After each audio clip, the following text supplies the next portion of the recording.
Well. Hello and welcome, everyone. Please let me know if you can hear me all right.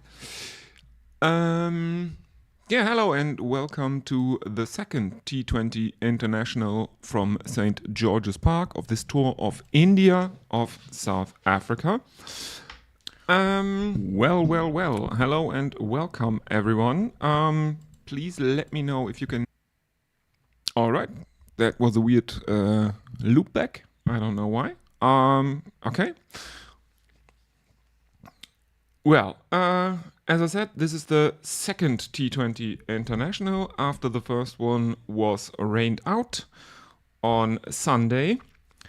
And it looked a bit like there was rain around St. George's Park as well. 40 minutes before the toss, the full covers were on. But apparently, the weather has cleared up quite a bit and we are ready to go. We have news from the toss. Captain Aidan Markram won the toss and South Africa will bowl first. Let's go through the teams. We have for South Africa, Risa Hendricks, Matthew Breitske, Aidan Markram, Heinrich Klaassen, the keeper, David Miller, Tristan Stubbs, Marco Jansen, Andile Fechlokwayo, Gerald Coetzee, Lizard Williams, and Tabré Shamsi. For India, we have Jaiswal, Gill, Tilak Varma, Surya Kumar Yadav, the captain, Rinku Singh, Jitesh Sharma, the wicketkeeper, Ravindra Jadeja, Arshdeep Singh, Kuldeep Yadav, Mohammad Siraj, and Mukesh Kumar. We have an update on Ruturaj Gaikwad, who was left out of the squad due to illness. They don't play Ravi Bishnoi, and Shreyas Iyer is also missing, which is a bit surprising, I would have to say. Especially Bishnoi's omission is a bit of a head-scratcher, as he was recently crowned the number 1 in the T20 bowling rankings.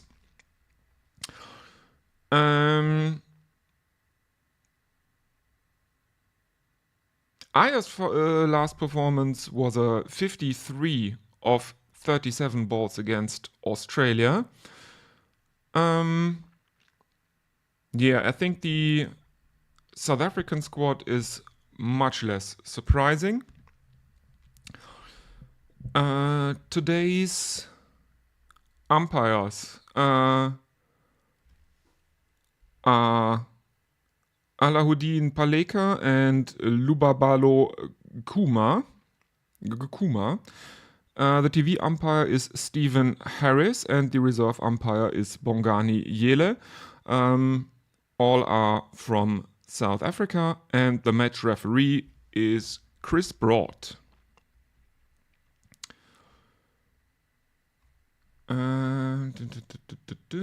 Let's check the weather real quick.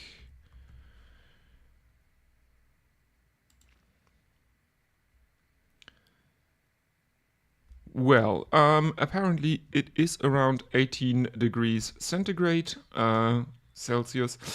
The humidity is 75% and there is a wind of 21 kilometers right now. It is rather cloudy. But let's hope that the rain will stay away for now. This evening, of course, there's also the first T20 from Bridgetown between West Indies and England after the West Indies won the one-day international series. 2 matches to 1. You can catch all that action over on Guerrilla Cricket, of course. That starts today at 11 p.m. Central European Time, which is, I guess, 10 p.m. British Standard Time. Mm. Yes. If you want to get in touch, you can always write in the chat. You can also tweet me. The Twitter handle is on the screen right now. I'm not going to show the scores or stuff like that after the recent kerfuffle Gqeberha Cricket had with that on YouTube, where there was a bit of copyright trolling going on, and their stream has been taken down multiple times. They got a community strike, which is a bit of a worry for a channel as small as mine. So I'm not going to do that. I will, of course, keep you updated throughout the match of the scores. I guess I will do more of an over-by-over coverage of the match instead of a traditional ball-by-ball, because I think I'm doing this alone today.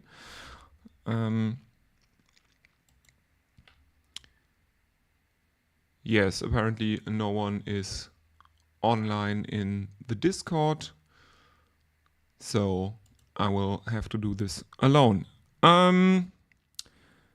Yes, 5 minutes to go, roughly, until start of the match.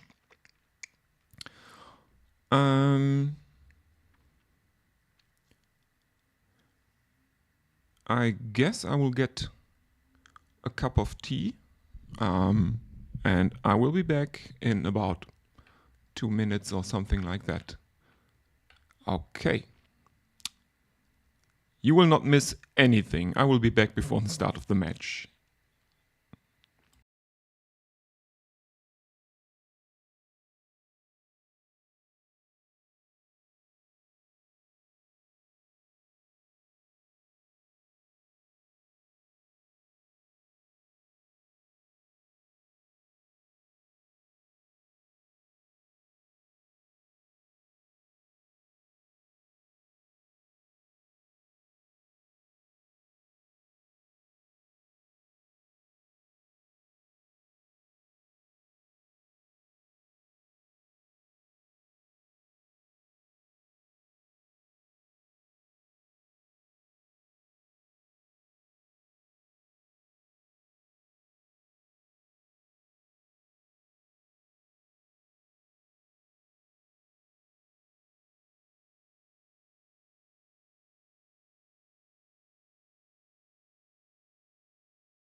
All right, I'm back with some Rooibos tea. And we have still 2 minutes to go.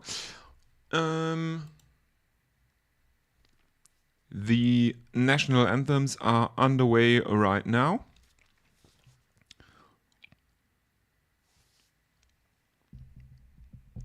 Everyone in the South African side singing right now.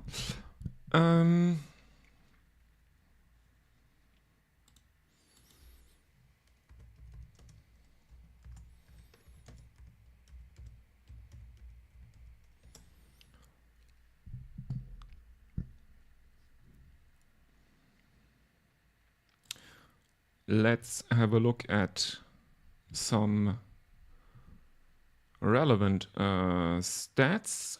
India are currently the highest ranked T20 side in the world at a rating of 266, while South Africa are in third position with a rating of 248 points. India have almost twice as many matches in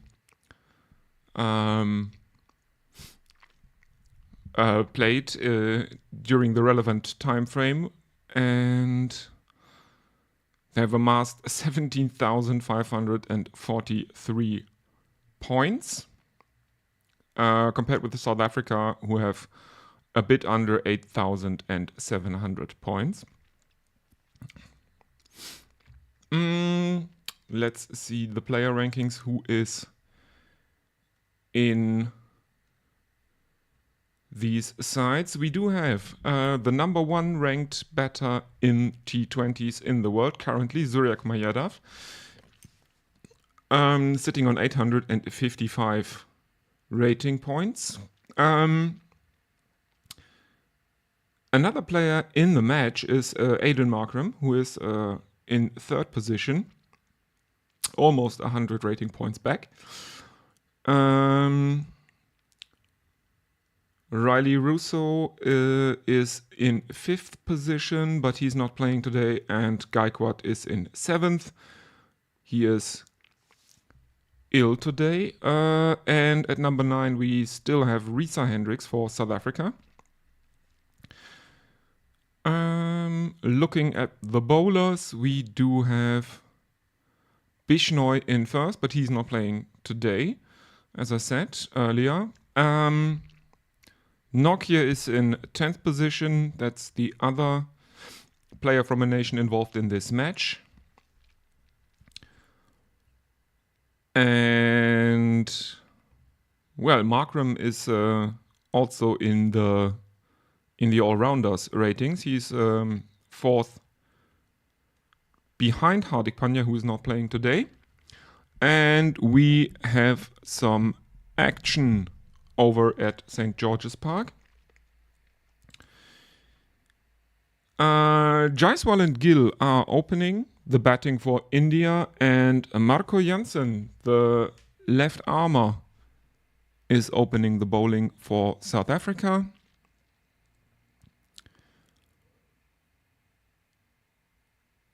And there's a bit of a discussion going on between Markram and Jansen at the moment regarding the field.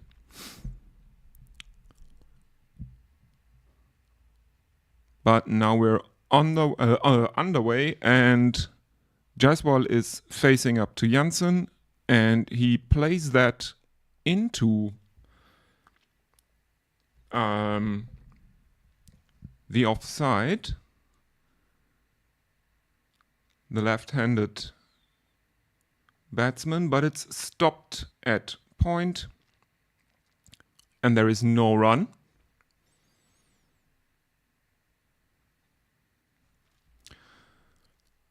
Second delivery, he misses that.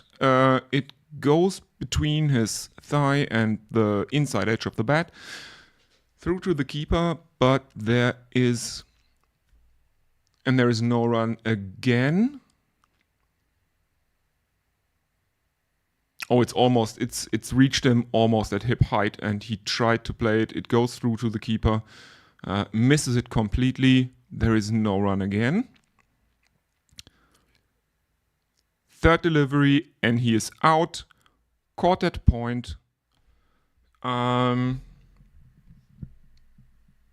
Well, that's a duck for Jaiswal. Caught Miller, bowled Janssen. Faced 3 balls, strike rate of 0. And South Africa have the first breakthrough of the match inside the first over. Good start here from Janssen. And a bit of a blinder taken at backward point there by Miller. Excellent catch. Had to dive to his left. But takes it very securely. And Janssen has figures of 1 for none after 0.3 overs. That brings Tilak Varma out into the middle for India at number 3. Tilak Varma, left-handed batsman in his 14th match. Has a high score of 55 not out and an average of 40.29. Has a pretty good strike rate overall in his T20 career of 141.9.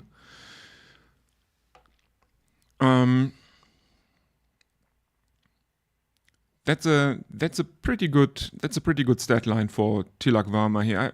I would argue that strike rate plus average in T20s of above 160 means you're a pretty useful T20 batter, I would say.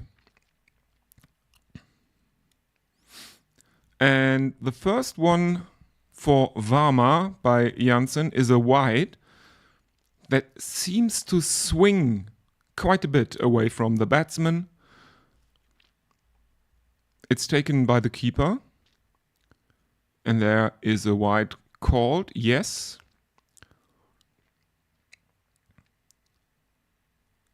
The next delivery, Varma attempts a cut shot,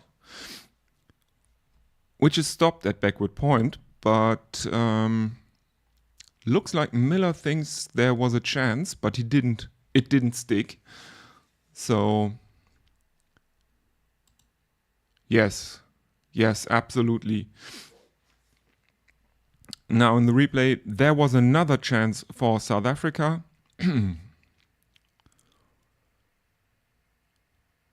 Next one is played straight back to the bowler by Tilak Varma.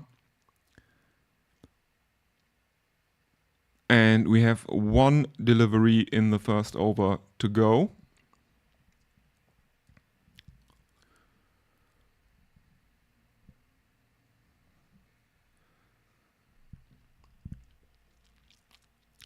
Yeah, excellent start so far from South Africa.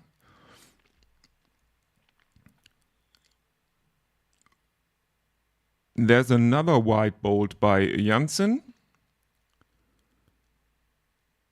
who seems to get a lot of swing actually.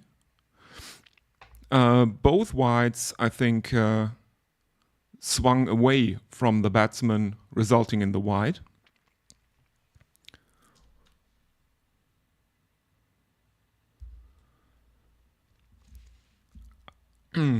Final delivery, there's a cut. And it's stopped at the boundary at backward square leg. And there is a single taken by India. So excellent start from Janssen thus far, despite the 2 wides he bowled. India have their first run off the bat on the scoreboard, and after 1 over, it's 3-4-1.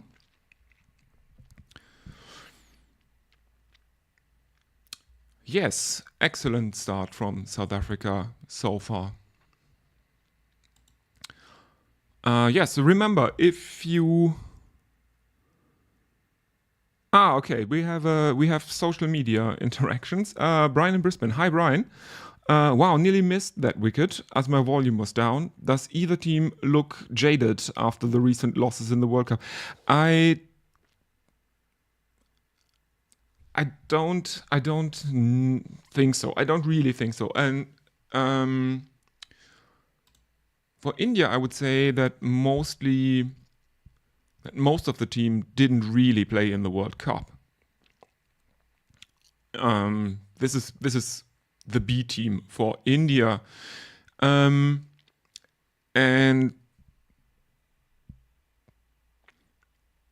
yeah, I think there's also the difference with this being a T20 match and not a one-day international. I think that's the thing. They are quite different teams to the ones that played in the World Cup. South Africa are continuing with Lizard Williams, and he nearly hit Varma in the midriff. Or he did hit him on his first ball as Varma was trying to lap sweep that. Didn't really get a hold of it. Hit him. Thus far, Williams has looked really good, threatening. And there is another missed chance as Varma top edges one from Williams. It goes flying behind square. 3 South Africans are harrying after it, but none can get there. That one is a mile in the air.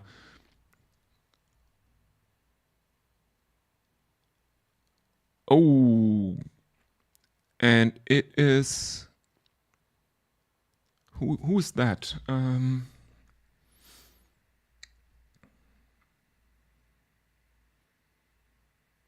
Oh, it's Tabré Shamsi who gets really close but can't get a hold of the ball. Tilak Varma survives.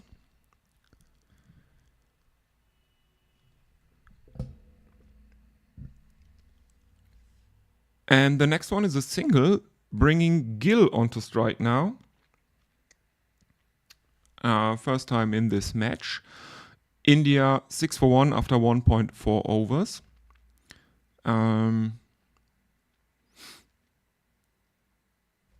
Yes, interesting start to the match thus far, because India can't really make any runs here against this South African attack, as we see a panoramic view of the pavilion with the lights.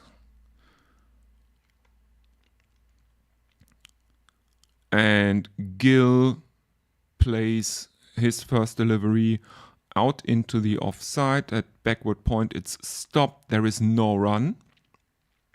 Williams now with figures of none for 3 after 0.5 overs. Yeah.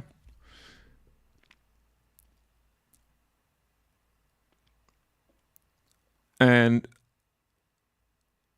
last ball of the over, and Williams has his man.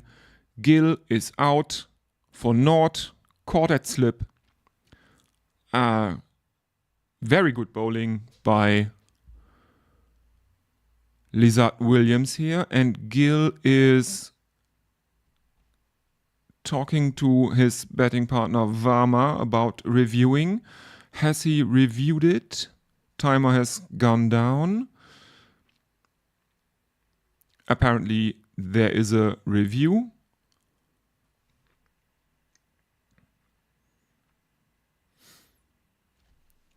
That looked pretty out to me. Let's see the replay.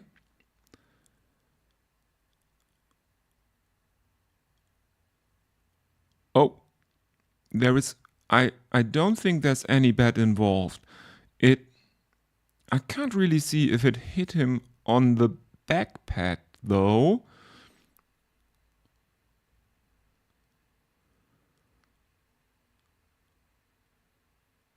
Yes, it seems to have hit him on the back pad. The ball has ballooned up. No, it's his front pad. He's been hit on the front pad. This is a really bad camera angle, I have to say. And he is out. He's out LBW, not caught at slip. It looked like he was out caught at slip, but there was no bat involved. But it touched his pad, and Shubman Gill is out. LBW for naught. Bowled by Williams. India 6 for 2 after 2 overs. This is a pretty horrendous start for India thus far in the match.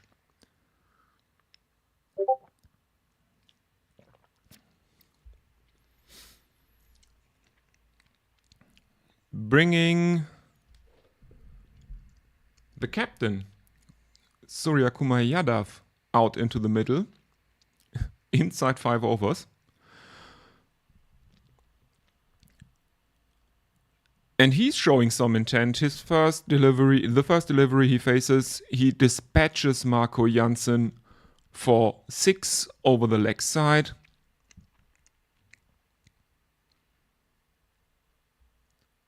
Yes, that's a 6. No chance for anyone to catch that. This was a high and handsome 6.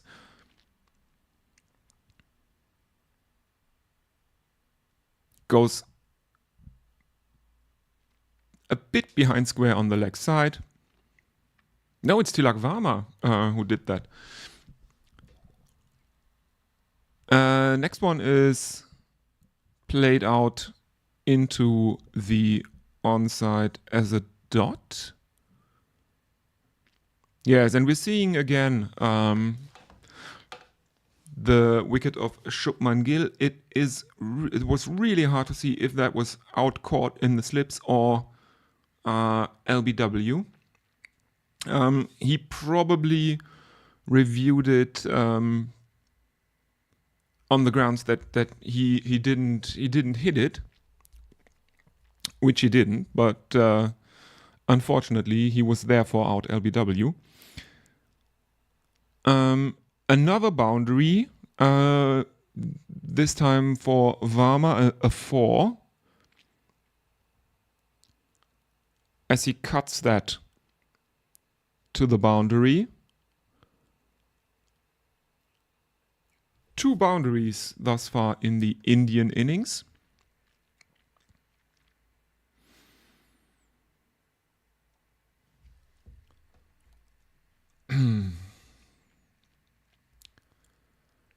Yeah, and I think back to the point, if either team looks jaded. No, I don't really think so. But I think both teams now really need need to get into the T20 mindset again after playing in the World Cup. There is a T20 World Cup coming up in the Caribbean and the USA. And there's not that much international T20 cricket up until then. So any match practice will be very, very welcome for both sides here.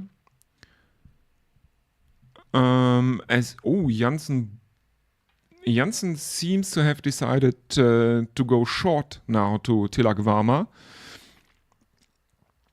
bowling 2 short deliveries, the first one of which nearly strikes him on the helmet as he ducks beneath it. The second one, he tries to play a hook shot, misses, and pivots in place. while there is no run. 2 dots for Janssen, who now has figures of 1 for 13. Last ball of the over from Janssen. And this one is a Yorker that Varma hoiks to the boundary. Oh yes. And it's a no ball as well. So he'll have to bowl that again.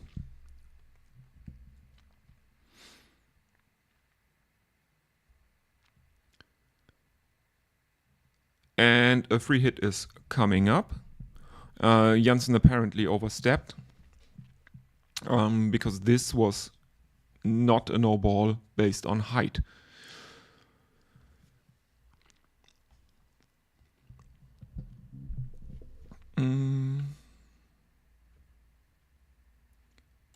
Let's see.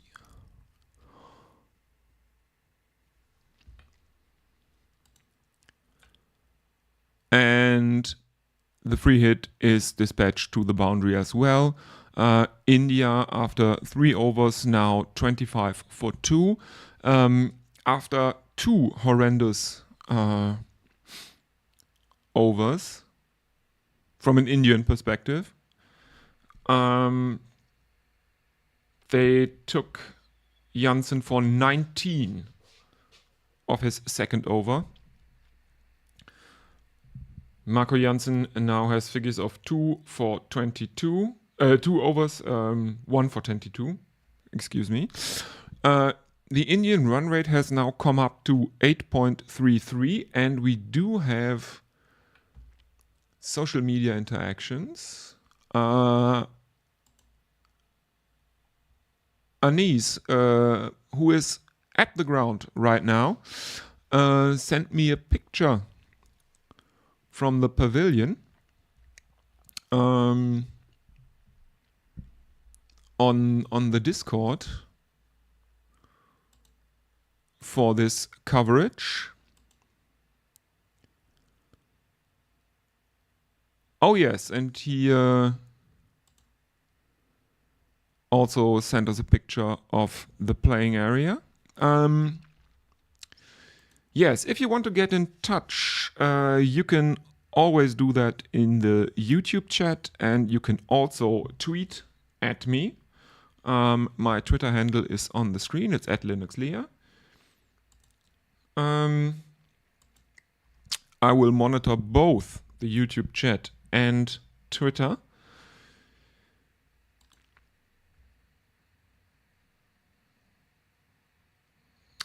Okay. What is going on here? We have a change of bowling from South Africa. Gerald Coetzee is coming in for Lizard Williams. And he opens his spell with 2 dots to Suryakumar Yadav.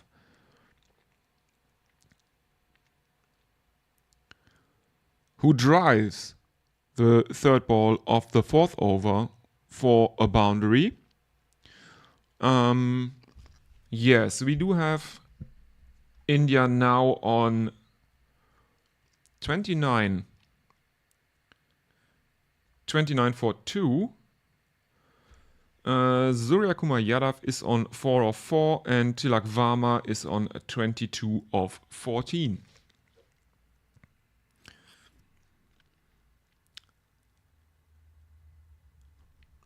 And the South Africans continue with the wide bowling a bit. It seems Coetzee now bowls his first wide to Suryakumar Yadav down the leg side. Wides down the leg side has been a bit of a problem in this innings so far for the South African bowlers, I think. The next one he tries to clip off his legs, misses it, and it goes through to the keeper.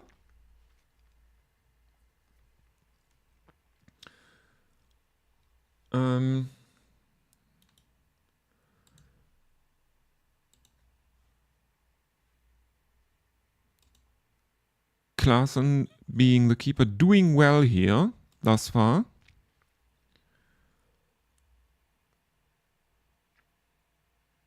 Yes, Heinrich Klaassen is the keeper for South Africa, and he's been doing pretty well with some deliveries by the South African bowlers that went miles down the leg side.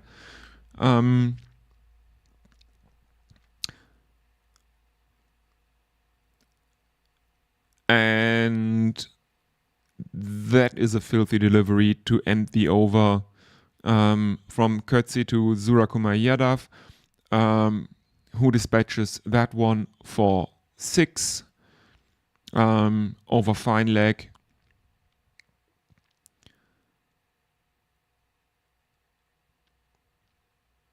It's a really interesting shot. It's a bit of a mixture between a pull shot and a ramp shot by Suryakumar Yadav. And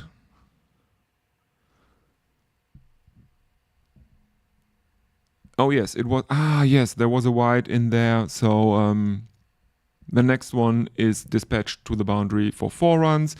India now 40 for 2 after 4 overs. The run rate has gone up to 10 an over.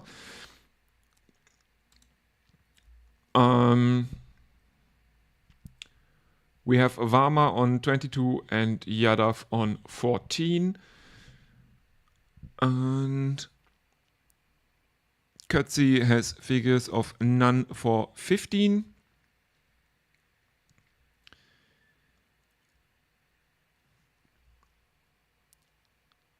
And Williams comes back.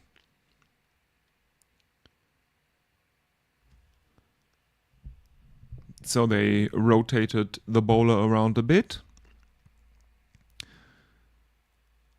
And the first one is a premeditated ramp shot by Tilak Varma, which goes 1 bounce for 4 runs behind over the keeper's head.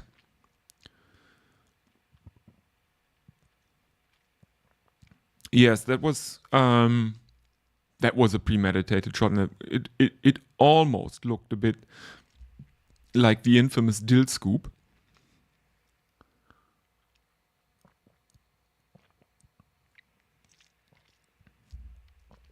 India now 44 for 2.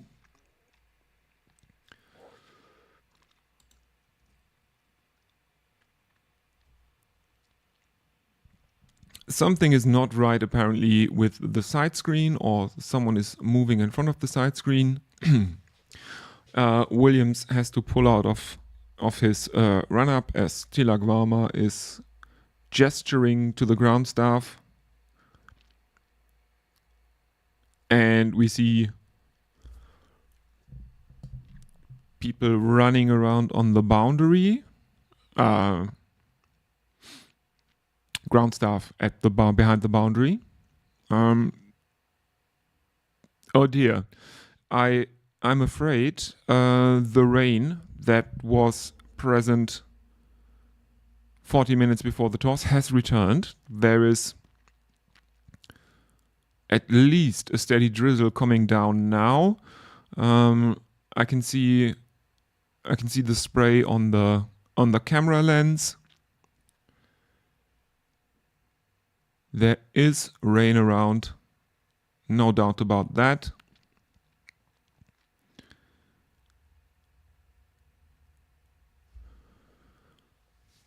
As Williams is coming in again, and this time he hits Suryakumar Yadav in the stomach, I think. Yes. Yadav tried to, I don't know what he was trying to do there. He was trying to clip that ball into the leg side, misjudged the length horribly, and it hits him in the stomach. There is no run.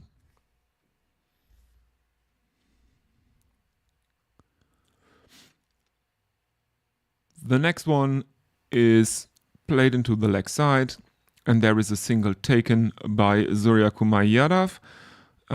India 46 for 2. Tilak Varma back on strike.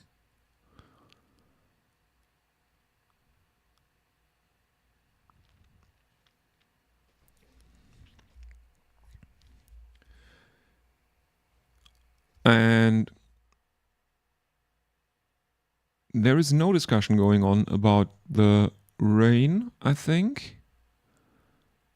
Everyone just carries on. Williams coming back in for the 5th delivery of his second over. There is an attempt at a pull shot by Tilak Varma, but it can be stopped by South Africa in the onside square of the wicket. And India take a single again,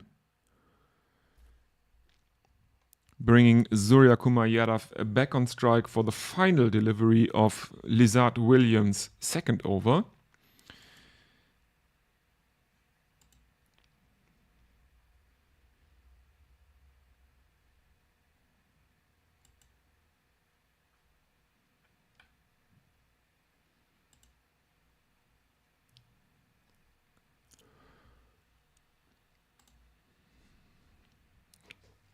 Yes, and that one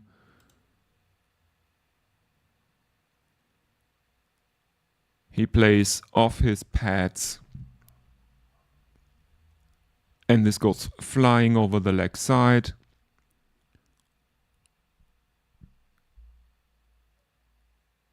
To around cow corner, a bit of an agricultural shot, but Surya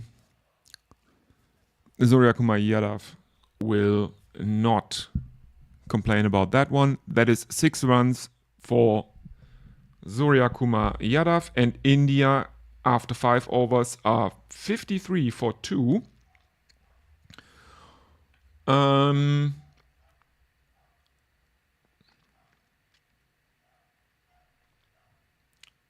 After a horrendous couple of overs at the top of the innings, India are now finding their groove. We have Tilak Varma on 28, Surya Kumar Yadav on 21, and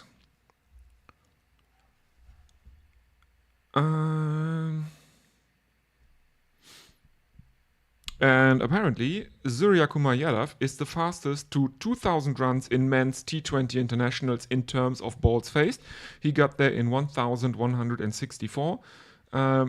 At number 2 is Aaron Finch, who took 1,283. Then Maxwell in 3 with 1,304 runs. David Miller took 1,398 runs. And KL Rahul took 1,415 balls faced.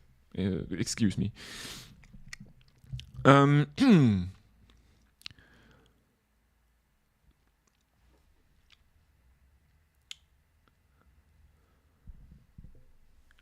South Africa are persisting with Coetzee here.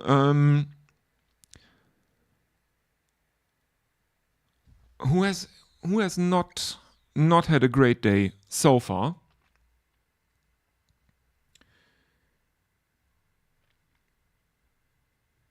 He has an economy of around 10 right now.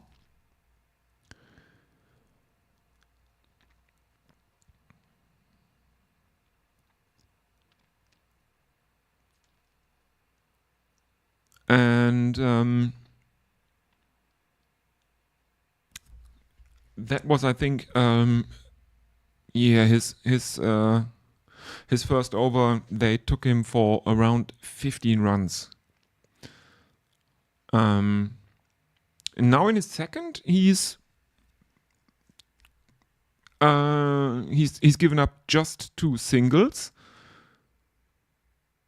Kept the Indian batsman in check thus far.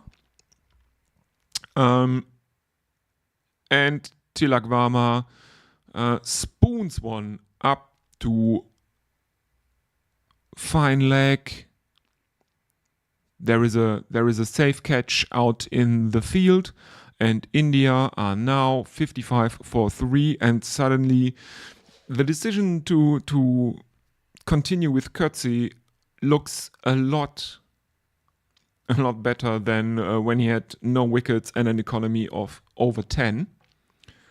Yes, Tilak Varma is out. Cord Janssen bowled Coetzee for 29 from 20 balls faced. Strike rate of 145. And that brings Rinku Singh out into the middle for India at number 5.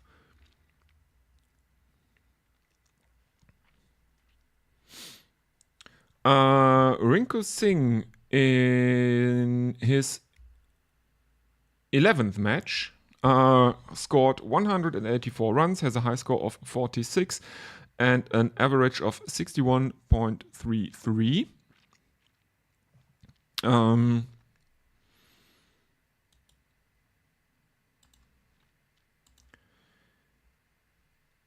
Which is not bad.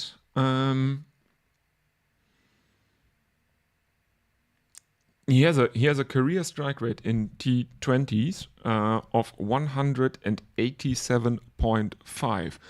That is insane. That is absolutely insane, and he dispatches Coetzee for a 4 off the first ball, and that is it. We are 6 overs into the Indian innings. India 59-3. Surya Kumar Yadav on 22, Rinku Singh on 4. Coetzee with figures of 1 for 21 from 2 overs, and Lizard Williams with 1 for 16 of 2 overs. And we do have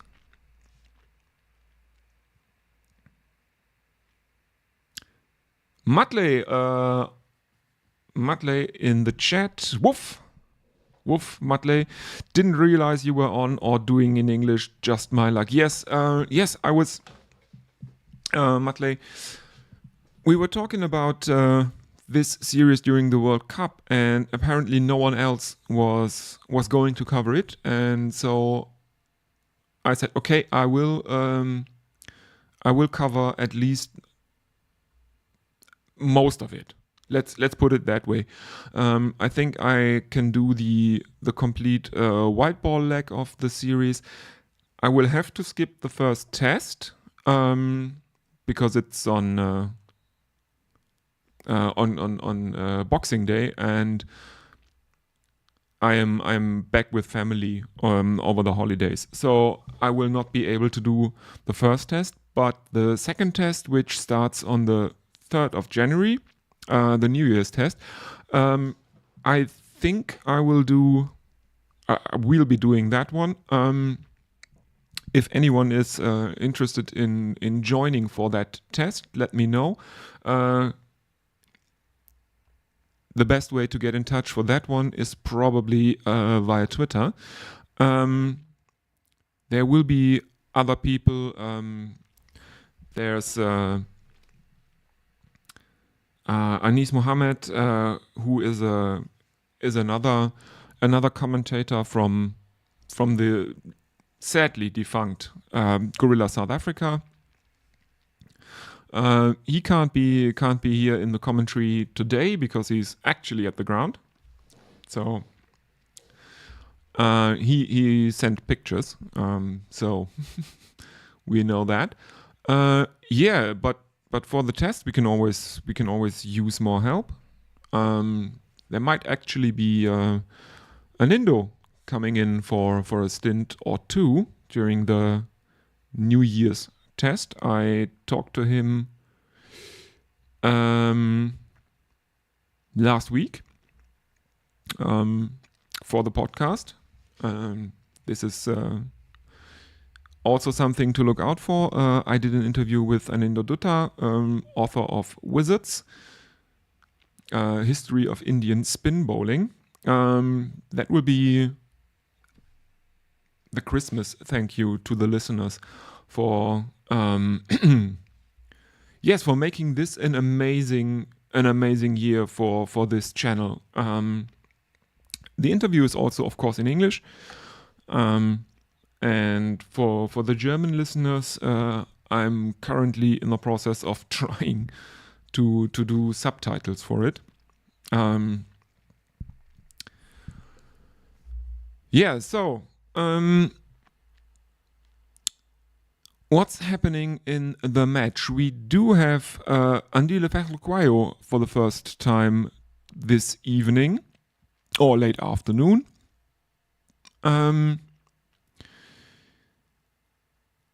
And he has conceded 6 runs this far from 5 deliveries of his first over. India 65 for 3. The Indian batsmen to fall were Jaiswal, who fell in the first over. Let me see. Then Shubman Gill in the second over. And Tilak Varma in the 6th over.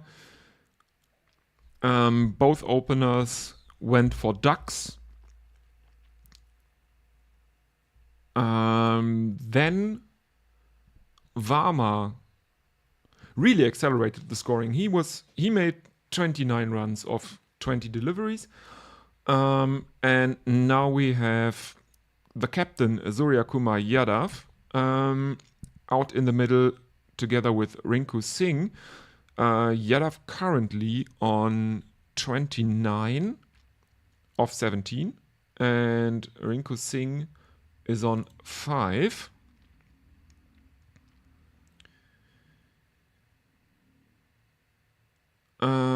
After 7 overs, India are 66 for 3. Only 7 overs of this first Andile Ferroquayo over. He conceded 1 boundary.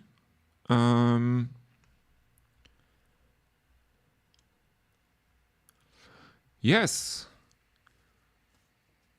7 overs done, and South Africa have opted for spin. Tabraiz Shamsi coming into the attack. And I said earlier that there was rain in the air. And I could see the splatter on the cameras, but apparently it's cleared up considerably.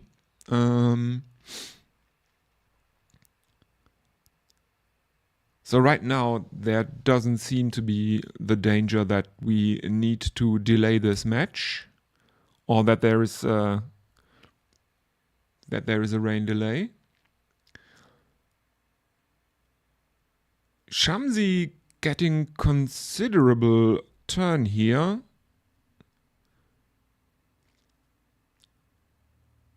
Sneaking 2 balls by Rinku Singh's bat.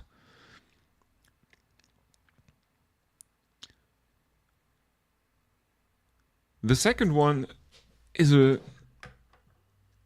attempt and a reverse sweep by Singh, who misses it completely with Klaasen standing up to the stumps, taking off the belts, but there is no way that is outstumped, as the back foot was firmly planted for the whole of that shot. But Shamsi is drying up the runs again after the first 2 overs that were horrendous for the Indian batsmen.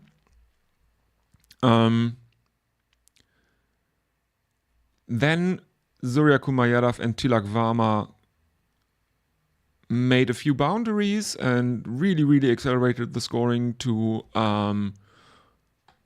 around 10 for a good bit. And now Shamsi pulling it back again for South Africa, I think. India currently 68 for 3. Shamsi has so far not conceded any boundaries and only 3 singles from his first over. India now 69 for 3. Rinku Singh on 6 of 5 and Surya Kumar Yadav on 30 of 19. And apparently there is a strategic timeout. Do they do those in international cricket now? Yeah, it's not drinks. It's a strategic timeout. Okay, didn't know that.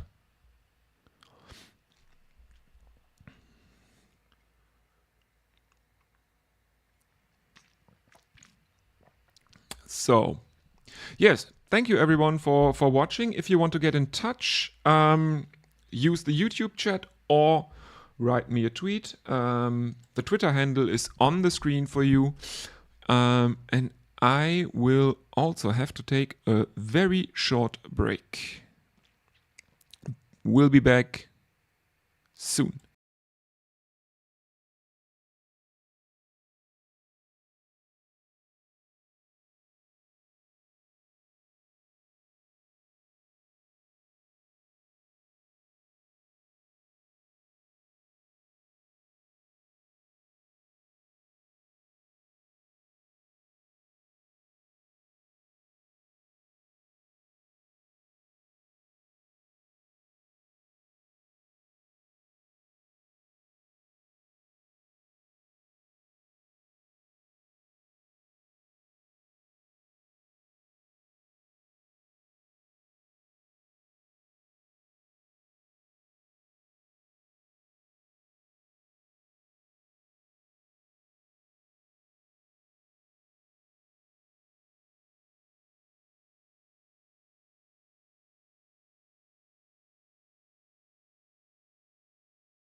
All right, and we are back from the strategic timeout. Didn't catch if they had branded that as they do in the IPL, where it's always I think some tire manufacturer bought the naming rights to the strategic timeout in the IPL.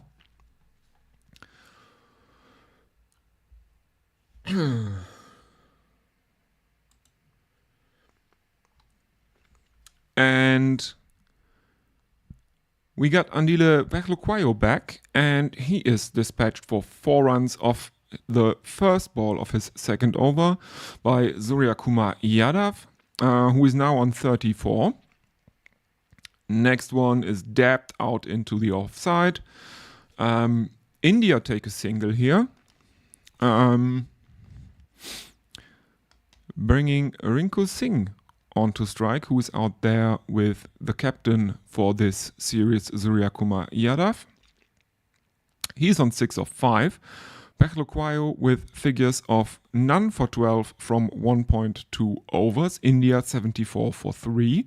The current run rate is now below 9 again. It's 8.88. And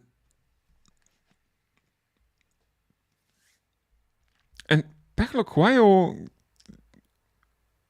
seems to deceive the batsman quite a bit here. that was kind of an attempted drive from Rinku Singh, but he absolutely played down the wrong line. The next one is a pull shot to backward square leg. But there is a fielder there, and India can only take a single. Surya Kumar Yadav back on strike. 2 balls to go in Pechlukwayo's second over.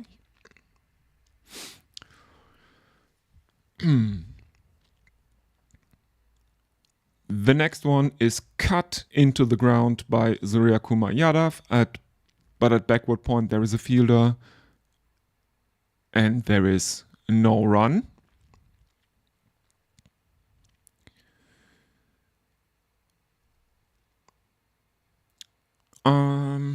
Let's see if we do have any more chat. No chat and no Twitter. Final delivery of Pechlukwayo's second over is clipped into the leg side by Surya Kumar Yadav, and there is a single. India now 76 for 3 from 9 overs, 7 of this second Pechlukwayo over. Here's figures of none for 14. Surya Kumar Yadav on 36 and Rinku Singh on 7.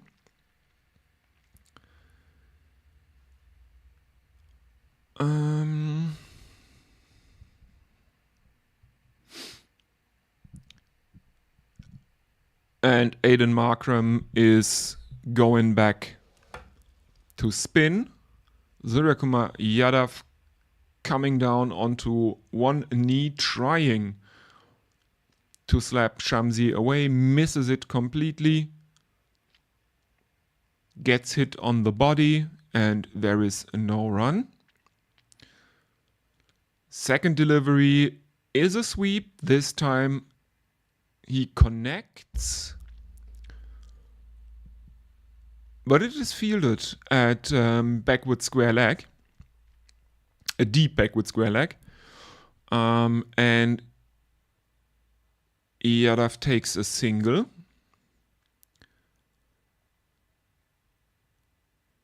Yeah, that was airborne for a very, very long time, and he's quite lucky there that the fielder is too deep, so there is no chance of a catch. But that one was in the air for a good amount of time. There is an appeal now for a stumping, I think. Rinku Singh tries a reverse sweep, absolutely misses it. Klaasen takes it cleanly and then takes off the bails in one swift motion. And I can't see if Rinku Singh's back foot is actually planted behind the crease. He comes forward, a long stride.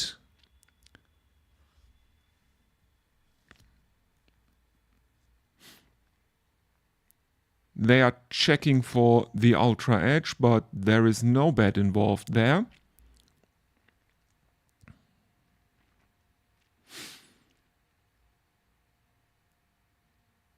Klaasen then takes it cleanly. Now we're seeing the side on, and his foot is coming out of the crease, but at the time when Klaasen takes off the bails, he pushed his back foot back inside the crease. That should be not out. The third umpire's decision is pending, as we see on the big screen at the ground. And this should be a very, very easy call of not out. There was no bat involved, so it's not caught behind. And his back foot is planted at the moment when Klaasen takes off the bails. So neither caught behind nor run out or stumped. Stumped rather. India 78 for 3 after 9.4 overs. There is a single for Rinku Singh in the last delivery, and now it's Surya Kumar Yadav who clips Shamsi off his pads. It's fielded at deep mid-wicket. They take another single. Surya Kumar Yadav does not look very impressed, or yes, I can see he's chewing gum.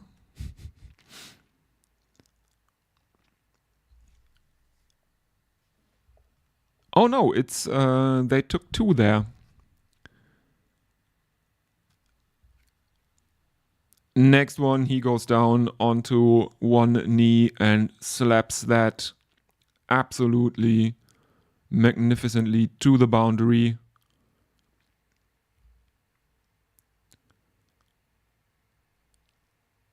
No chance for any fielder. The boundary rider is too far away from that, and that one really had the legs. 4 runs for Surya Kumar Yadav. And that brings India to the halfway point of their innings. India now 84 for 3. The current run rate is 8.4. Surya Kumar Yadav is on 43. Rinku Singh is on 8.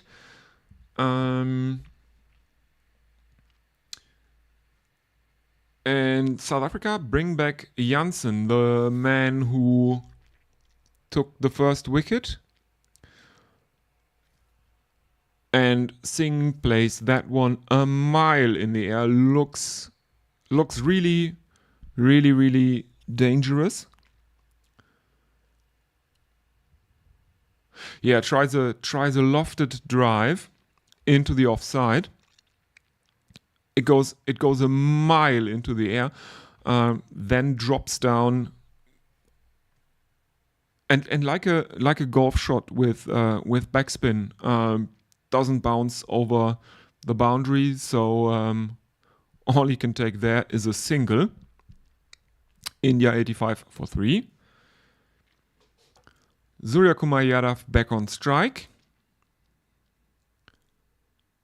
And Jansen again bowls a wide down the leg side that is, I don't know, about 30 centimeters away from Surya Kumar Yadav's back.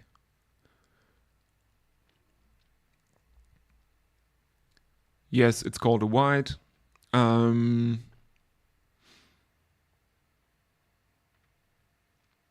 Jansen coming in again, and this one is again a kind of a weird mixture between a pull and a ramp from Surya Kumar Yadav that goes away over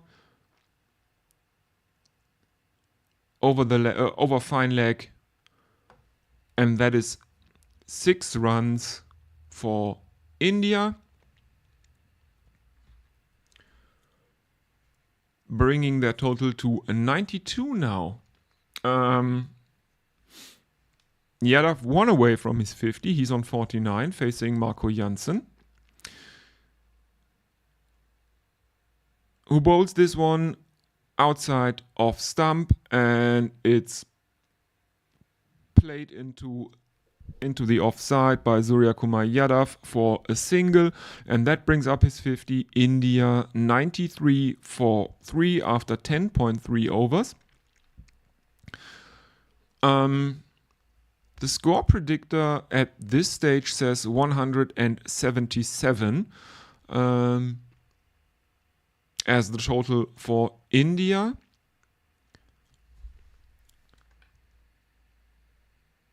Which they would probably be relatively happy with, considering they were 6 for 2 in the second over. And the run rate at the time was 3. So now at almost 9 runs and over, the projected score is 170 plus. Now Rinku Singh gets in on the action. That is another 4 for Singh. India 97 for 3.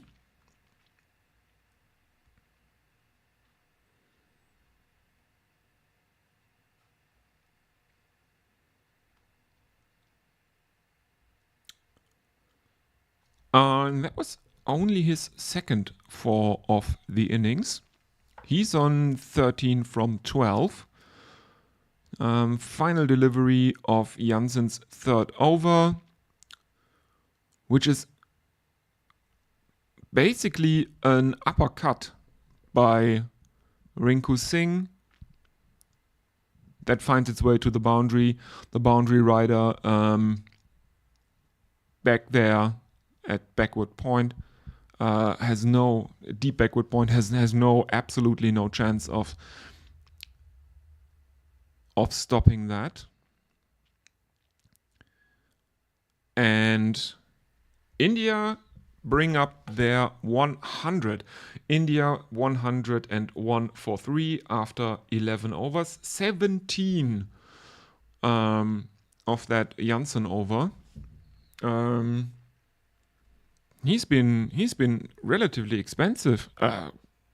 Not relatively expensive. He's been horrendously expensive thus far. He took a wicket, the first one, but he has been paying for that wicket with now 39 runs from 3 overs, meaning his economy rate is 13.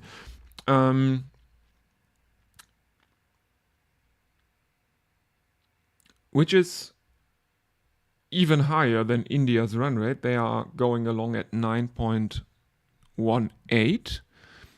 And here is the captain, Aiden Markram, now into the attack.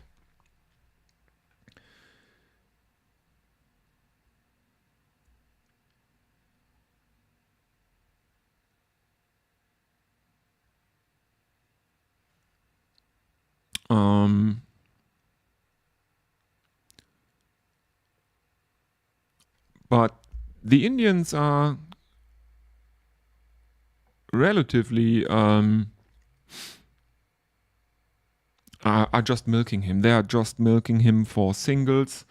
No, there's a second one there.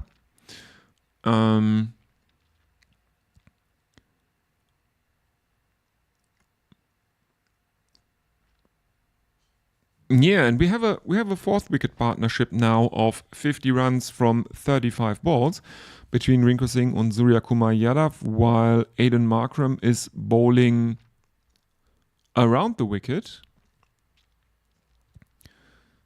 His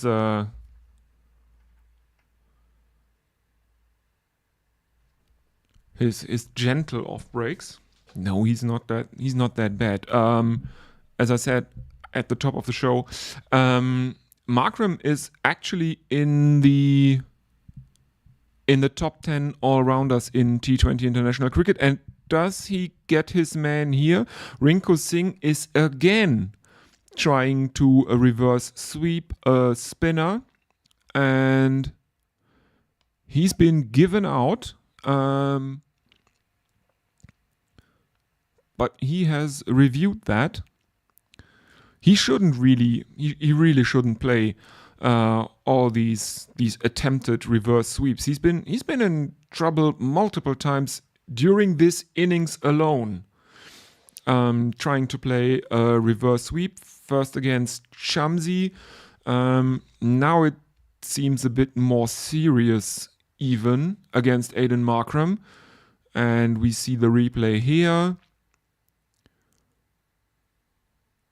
And yes, he tries to reverse sweep it.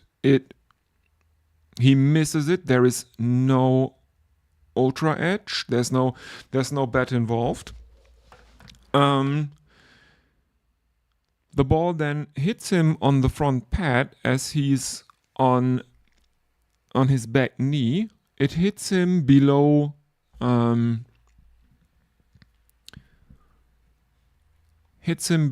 knee,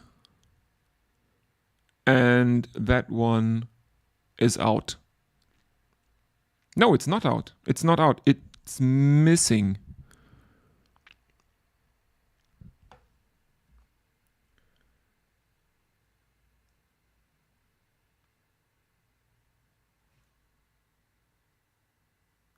No, they say it's a glove, but it doesn't show up on Ultra Edge. Okay. They're now saying there was glove involved. I didn't see anything on Ultra Edge there. But apparently there is a bit of glove involved, and that saves Rinku Singh, who really, really, really shouldn't play that many reverse sweeps. Anyway, that is the end of the 12th over. India 107 for 3. Rinku Singh, who's been given a bit of a life, on 18, and Surya Kumar Yadav on 54.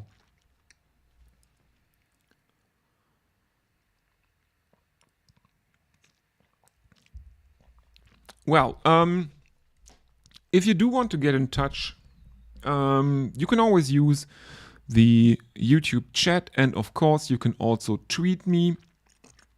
The Twitter handle is on the screen now.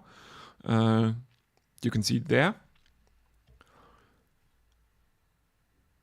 And we do have Andile Pechlokwayo back, who is now bowling to Rinku Singh, and the first delivery from Pechlokwayo is pulled as he's bowling around the wicket to the left-handed Rinku Singh, and that one is pulled behind square on the leg side, and it runs away to the boundary for 4 runs.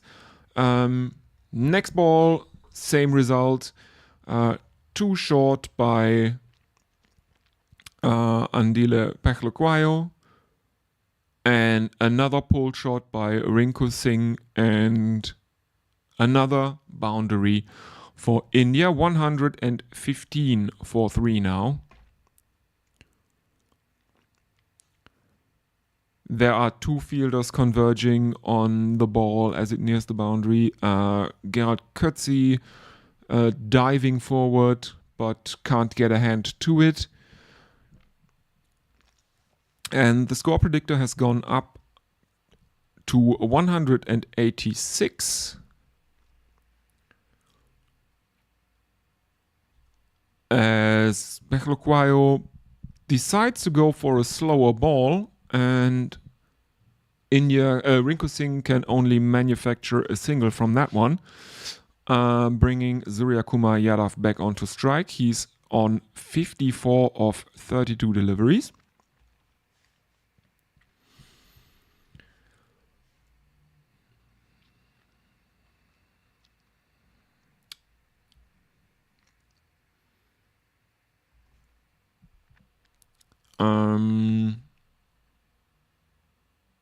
Pechlokwayo switches to over the wicket to the right-handed Surya Kumar Yadav, and that one is played out to long off.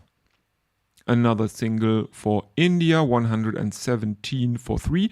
This is now a partnership worth 62 runs of 42 balls. Rinku Singh on strike, and this time Baklokwayo stays over the wicket, and there is a faint edge involved as Rinku Singh tries to pull that, gets an under edge, and it evades Klaasen as it runs past him to the boundary for another 4 runs. India 121 for 3 after 12.5 overs.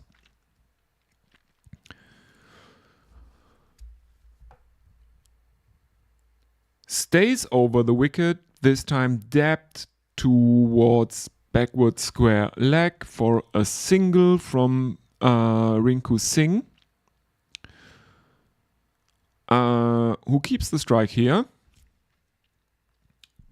Rinku Singh on 32 of 21 balls now. Surya Kumar Yadav on 55 of 33. Surya Kumar Yadav has 5 fours and 3 sixes in this innings of 55 now.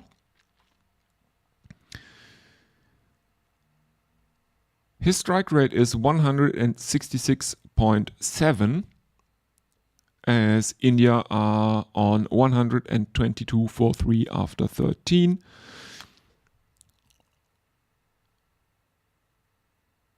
Surya Kumar Yadav currently the top-ranked T20 international batsman.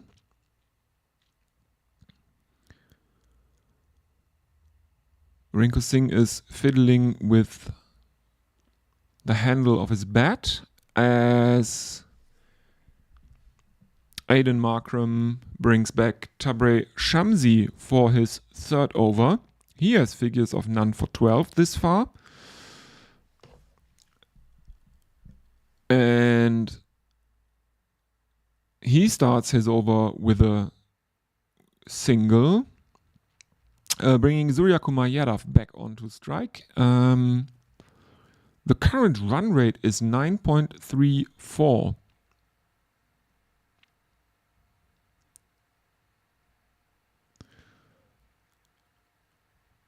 Shamsi is bowling his left arm spin over the wicket, and there was almost a chance of a stumping there, but Heinrich Klaasen loses the ball, and even if he hadn't lost it, I don't think that Surya Kumar Yadav's foot was out of his crease there. But there is no run, and the 3rd ball of the over is played to mid-wicket by Surya Kumar Yadav, who takes another single. Rinku Singh now on strike, he's on 33. Surya Kumar Yadav on 56. Shamsi continues over the wicket.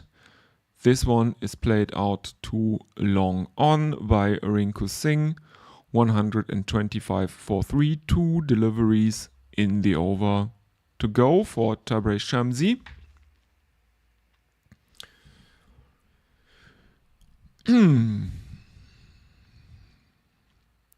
Surya Kumar Yadav on strike, and he spoons this up into the air where it is taken at long off by Jansen. Marco Jansen now in with a catch as well as taking the first wicket to fall, I think. That is the end of Surya Kumar Yadav. He is out caught. Caught Jansen, bowled Shamsi 56 with a strike rate of 155.55.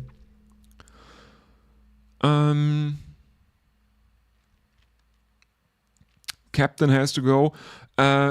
he he really pulled it back for India after they were off to a horrendous start.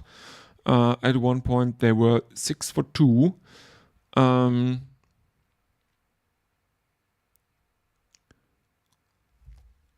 but he made a 50.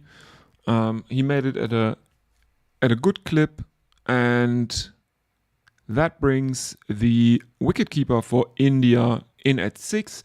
It's Jitesh Sharma, who I haven't seen that much of. I have to admit. Let's look at his stats. This is his 6th match. He has made 64 runs in his previous 5 matches. He has a high score of 35 and an average of 21.33.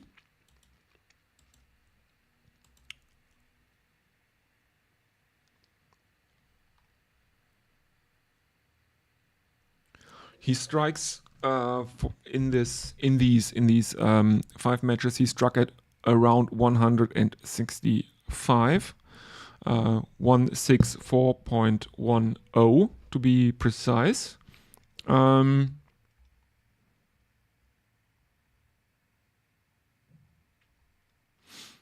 He's 30 years old and he's played 5 T20 internationals, 17 first-class matches, 47 List A matches, and 102 T20s all told.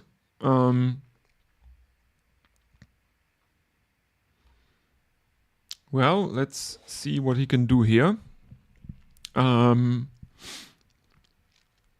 After 14 overs, India are 125 for 4. There were 3 runs this over and 1 wicket fell, that of captain Surya Kumar Yadav.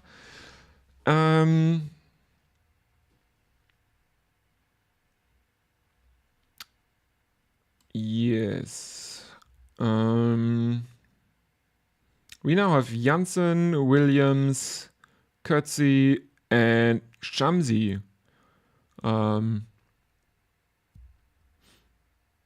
in the wickets now, 1 for each of them.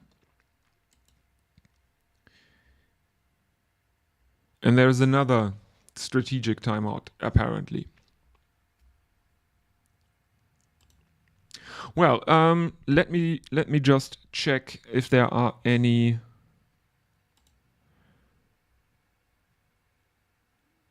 social media interactions. No, not there. Let's see what Twitter is saying. Not much there as well.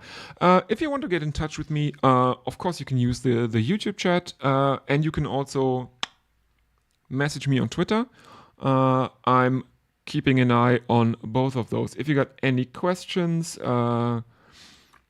just want to say, have any interesting stuff to say, or want to ask me something, go ahead. I mean, you know how it's going on Guerrilla Cricket. Yeah. So there is a strategic timeout. I think I'll hit the vape for 1 or 2 puffs. I'll be back in no time.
Okay, I'm back again for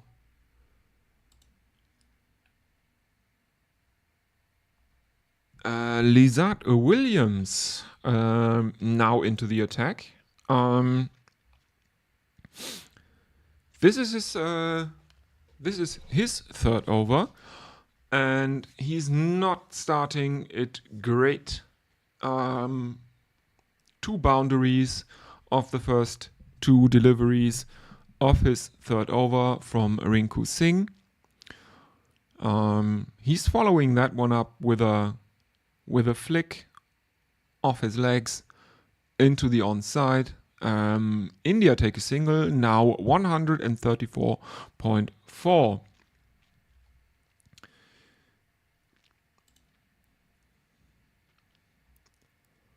Okay. After a really horrendous start by India, this is now starting to look a bit more respectable. Their run rate is up there. It's 9.31. And Williams is now going wide again to Jitesh Sharma. Another wide down the leg side. The South African bowlers have a bit of a problem in this match, I think. They're bowling very way down the leg side, and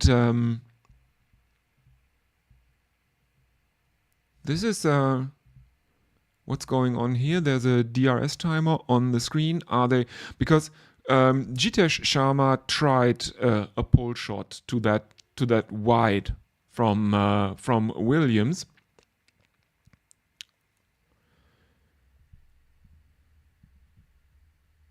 And they have actually taken a review.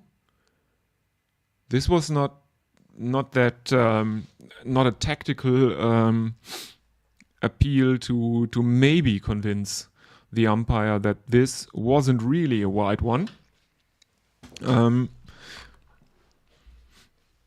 They're willing to burn a review for it, but there is absolutely no bat involved. That is a good 10 to 15 centimeters from the bat. And South Africa also now out of a review.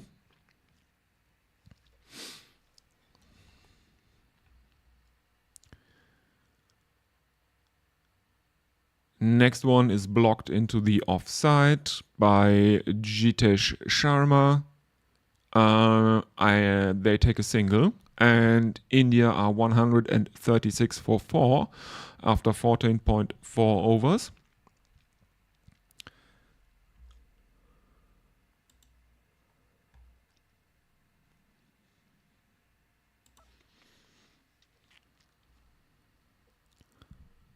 Rinku Singh now back on strike.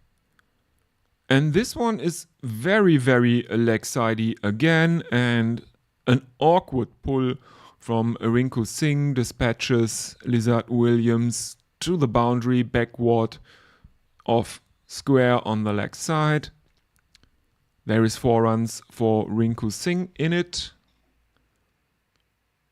And yeah, that was a really, really bad delivery. Way too short, and India are 140 for 4. Final delivery of the over, and that one is clipped aerially by Rinku Singh, who now keeps who keeps the strike. He is now on 48.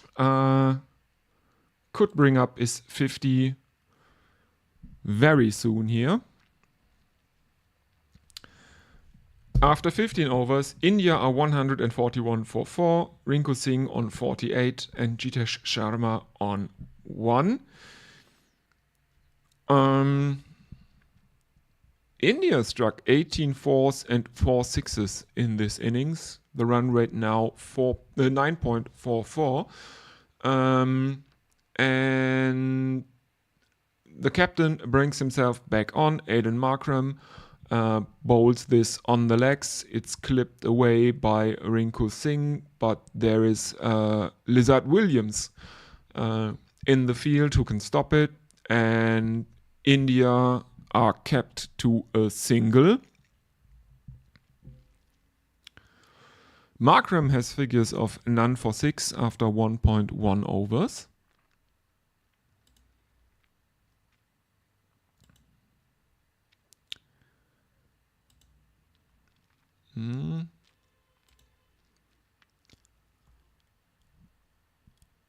And next delivery, Markram is now also in the wickets. My feed is a bit choppy, but there is a wicket. Jitesh Sharma has to go as Markram comes around the wicket. Sharma's eyes light up as he tries to clip him aerially into the leg side. There is a fielder there. He faced 3 balls. He scored Stubbs, bowled Markram. His strike rate 33.33. And we now have the rockstar out in the middle. The Lord, Ravindra Jadeja.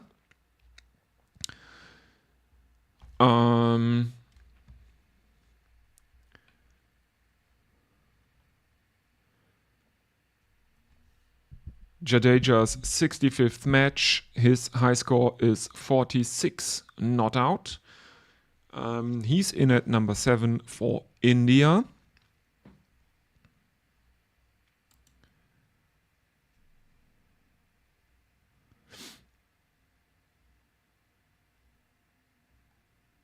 Interestingly enough, he's not even in the top 10 all-rounders in T20 International right now.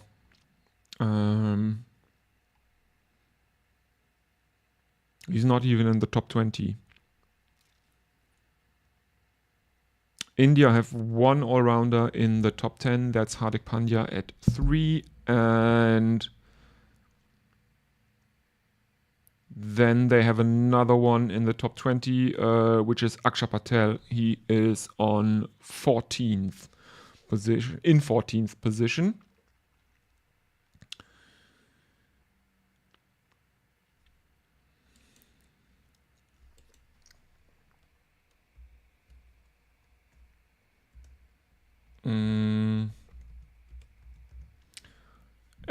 As Matle was saying, maybe I should tweet out the link to the live stream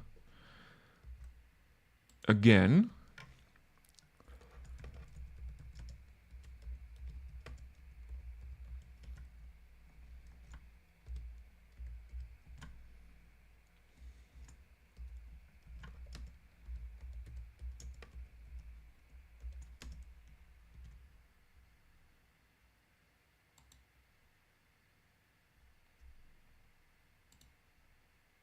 Okay.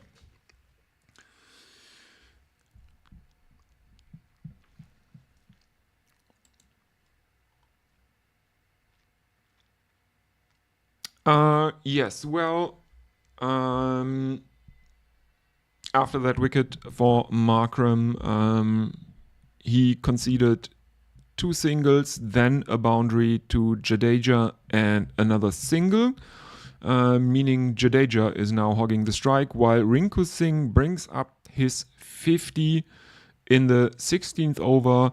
India now 149 for 5. We have 4 overs left in this innings. The run rate for India is 9.31. And Aiden Markram decides to bring back Curtsey, who has figures of 1 for 21 of 2 overs.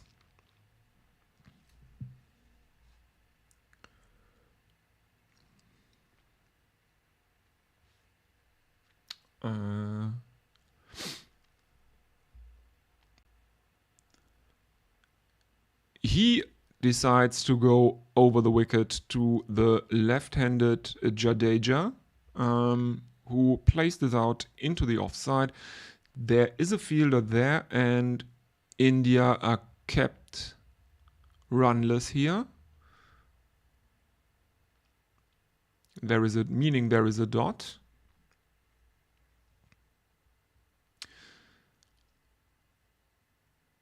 Coetzee stays over the wicket, goes way down leg side, but Jadeja takes a step back and clips that off his legs. It is stopped by the fielder, but this time India take a single, so India bring up their 150 now for the loss of 5 wickets. Rinku Singh on 50 and Ravindra Jadeja on 7 of 5 right now. In the next delivery, Coetzee sneaks one by Singh.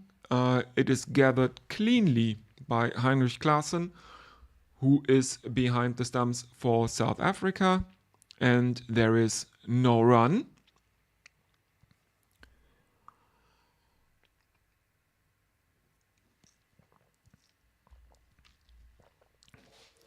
Next delivery, leg sidey again by Coetzee.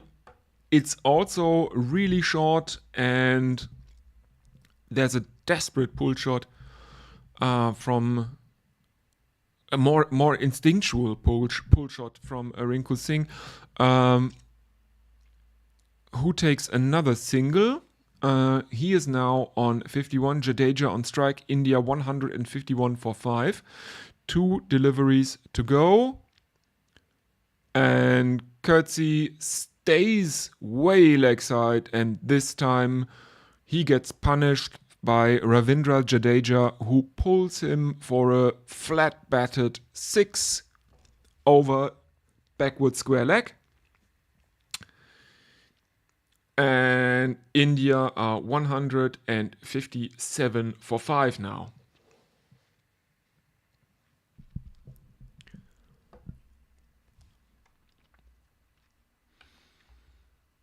Yes, that was a really good shot by Jadeja.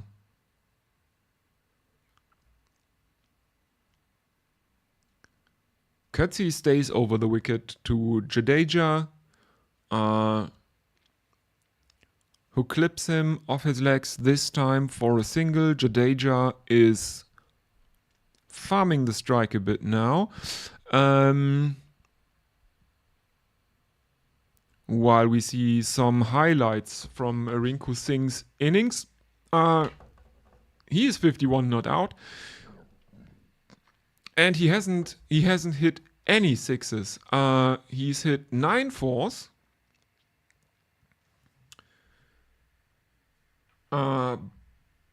but no sixes. His strike rate is 159.37.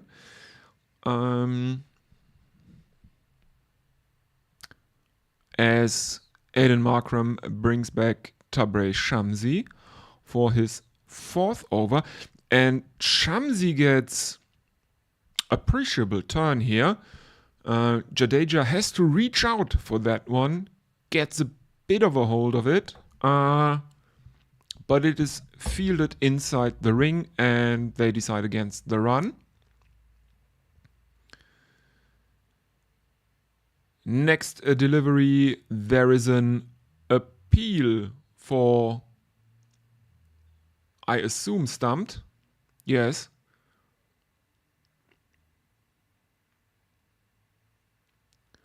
Jadeja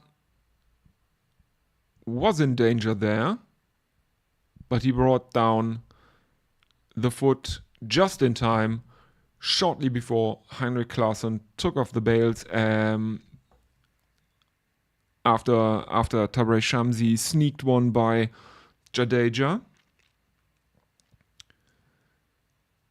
There is an appeal, but no one is that interested. Not even the umpires. went to a video review for that one. Next one is a single for Gqeberha, bringing Rinku back onto strike. Now to face Shamsi. And this is a bit of a cut shot from Rinku Singh. It's fielded by backward point. And there is a single in it for India, who are now on 160 for 5 with 2 deliveries in the 18th over to go. Gqeberha on strike facing Tabraiz Shamsi, clips that one into the leg side and they take another single. Rinku now on strike, 1 delivery to go for Shamsi in his, let me see, in his 4th over. Yes, it's the 4th for Tabraiz Shamsi.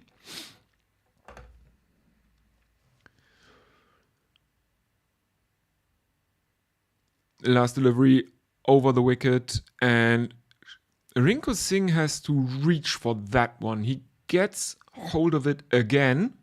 A cut shot that is fielded out in the deep, and Rinku Singh keeps the strike again.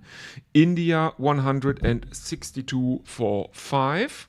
4 runs from this Tabraiz Shamsi over, who has figures of 4 overs, no maidens, 18 runs, 1 wicket and an economy of 4.5. Which is not bad in the context of this match, as India are going along at 8.97 overall. They made 40 runs and lost 2 wickets in the last 5 overs, meaning they were going along at 8 for the last 5 overs.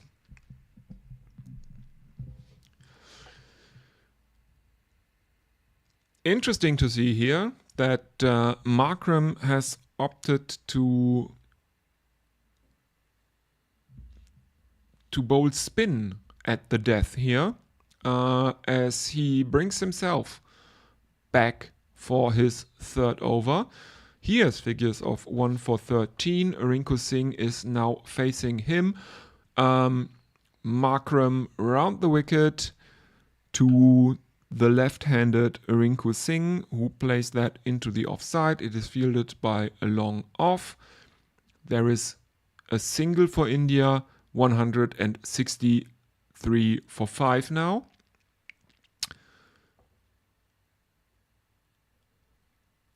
Gqeberha versus Markram, and that one is played out. He tries to manufacture a boundary there. Not much timing, very, very much all strength, that shot into the leg side by Gqeberha, but he can't avoid the fielder, and there is a single. This time it is Rinku Singh, and he's trying a pull shot again. Misses it completely. There is a dot, and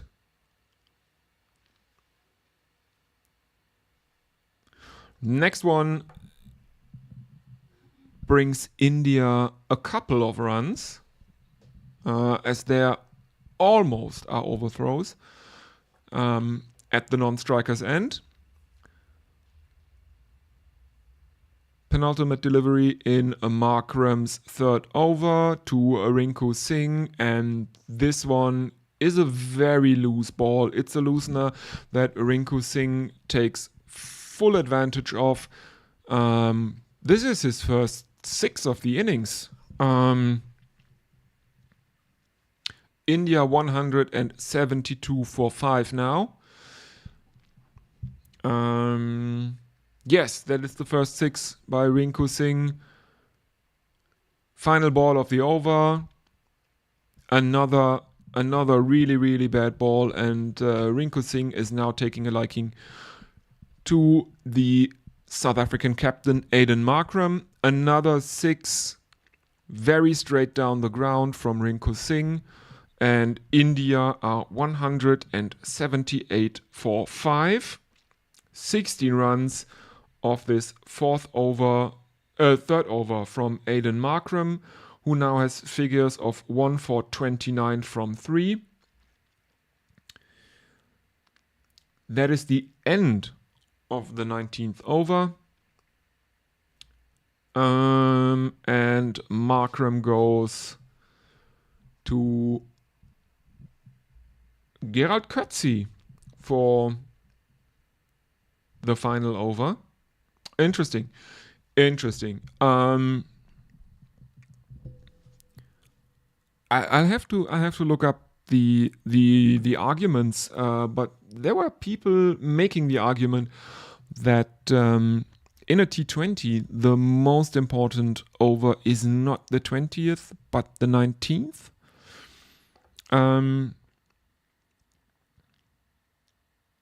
Doesn't matter if you are bowling first or second. And Gqeberha is back, and Jadeja tries to go for the boundary, can't just get enough of it.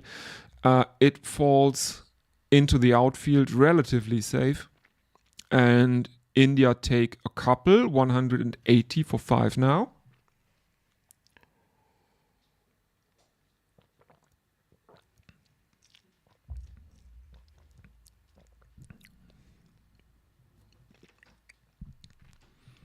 There's an attempt at a run out, but the batsman is home safely. Jadeja is home safely when Klaasen takes off the bails.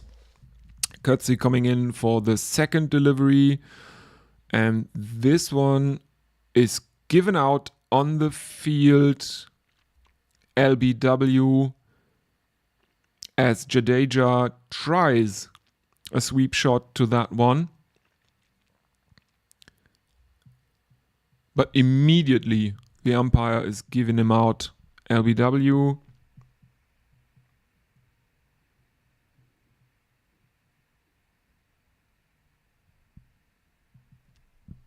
And I think they have reviewed it. Here is a replay.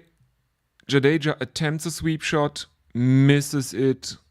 It thunders into his front pad below the knee roll. We have ultra edge. Nothing on ultra edge. There's the impact on his pad.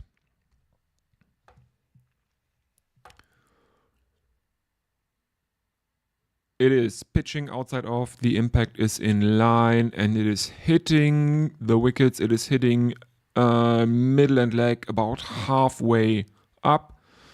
And that is a wicket. Gqeberha now 2 for 32 from 3.2 overs.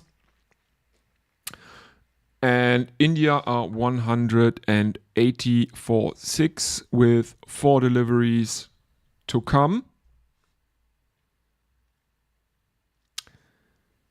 And that brings Arshdeep Singh out into the middle at 8.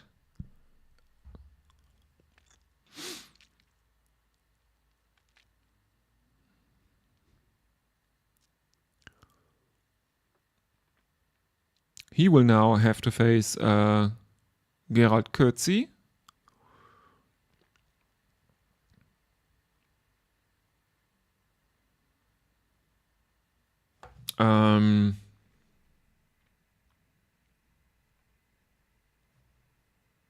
And that is out caught. Arshdeep Singh caught Vechlukwayo, bowled Gqeberha, golden duck, and Gqeberha is on a hat trick.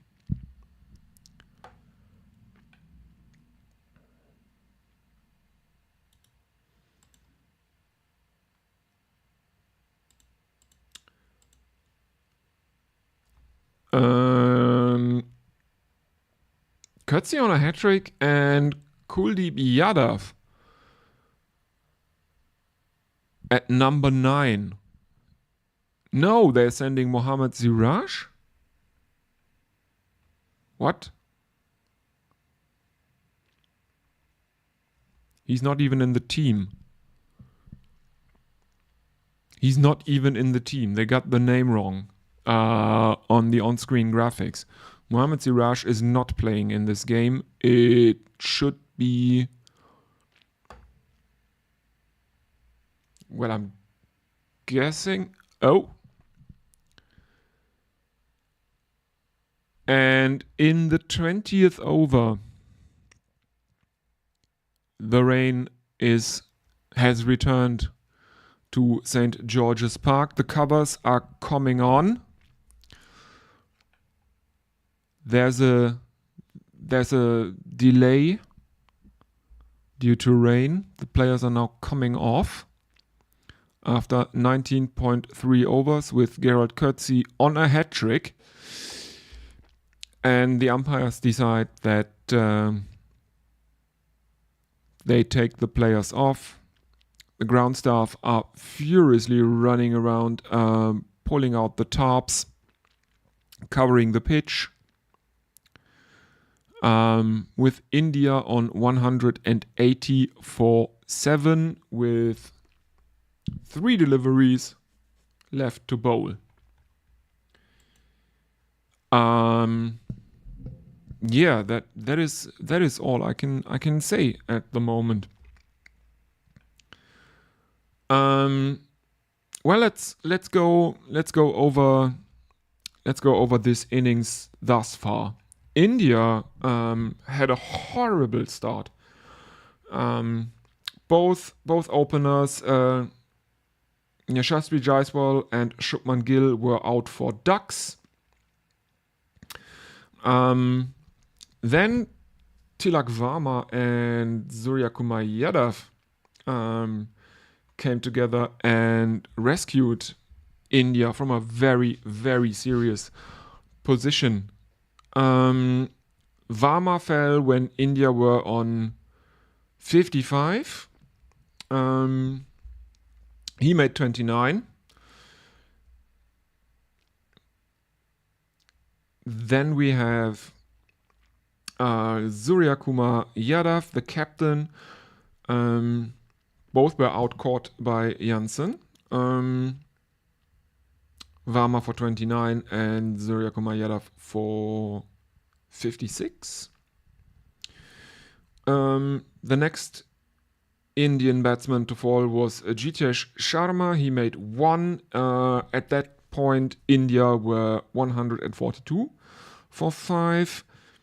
And on 180, Jadeja fell for 19. He tried a sweep shot that was a bit ill-advised, maybe. He made 19 of 14. Arshdeep Singh then fell for a golden duck, and that is where we stand right now after 19.3 overs. India 180 for 7, which is a very, very respectable score, I think, for where they were after or within the first 3 overs. Gerald Coetzee is on a hat-trick and the match has been delayed by rain. Let's look over the scorecard. Pick of the bowlers for South Africa is definitely Gerald Coetzee. He has thus far bowled 3.3 overs. He's taken 3 wickets for 32 runs. Marco Jansen, 3 overs, no maidens, 39 runs, 1 wicket. Lizard Williams, 3 overs, no maidens, 32 runs, 1 wicket. Andile Tabrei Shamsi, 4 overs, no maidens, 18 runs, 1 wicket. And Aiden Markram, 3 overs, no maidens, 29 runs, 1 wicket. And the only bowler out of luck for South Africa thus far, or the only bowler out of luck for South Africa, not in the wickets, because this is the final over, is Andile Pechlekwayo, who bowled 3 overs, bowled no maidens, conceded 29 runs, and took no wickets. Well, This is where we stand right now. There is a delay in the match. I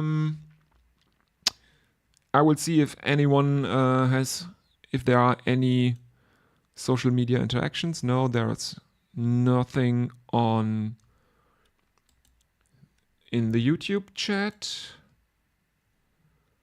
And there doesn't seem to be anything on Twitter as well. Well, okay. I'll say this one. I will take a short break. As long as there is a interruption in play due to the rain. I will be back, of course, when or if we resume. And I'll keep an eye out on any DLS shenanigans that might come up, because I don't know what the cutoff point is before we start losing overs in this match.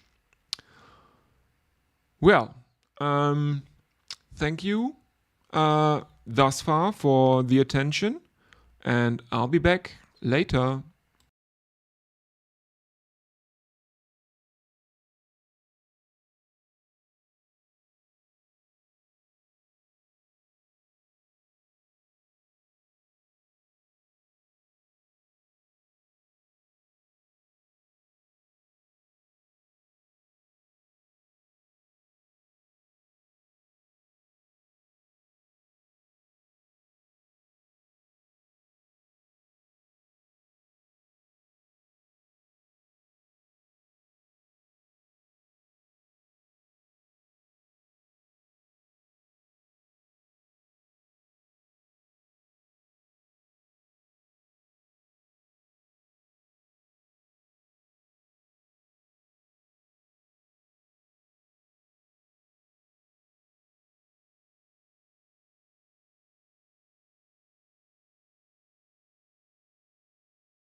And we are back, everyone.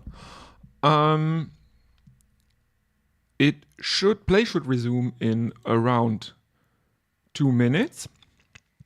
At 7:40 p.m. local time. It is now 7:37 local. As I said, the chase will be reduced to 15 overs for South Africa. And apparently South Africa have been set 152 to win.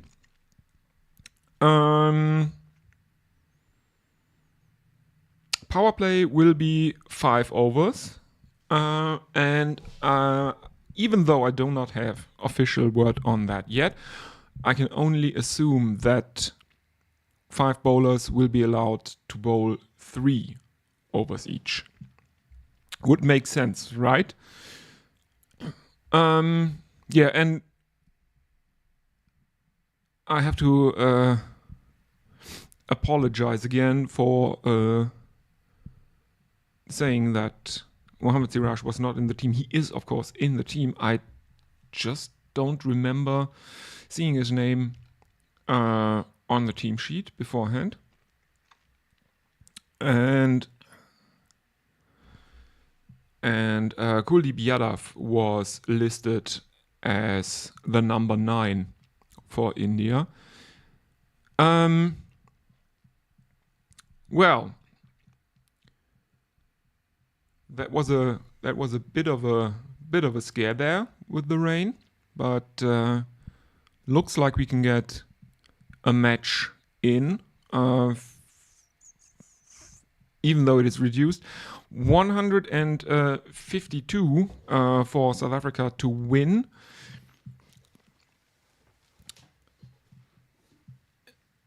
Yeah, I think India are still favorites here. Cricinfo has them at about 67%.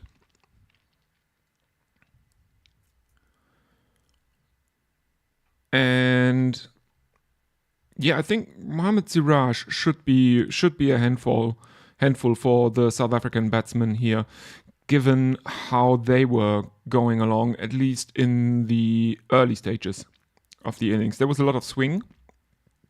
But then Shamsi and Markram also got a lot of turn later on in the innings, and maybe Yadav will also be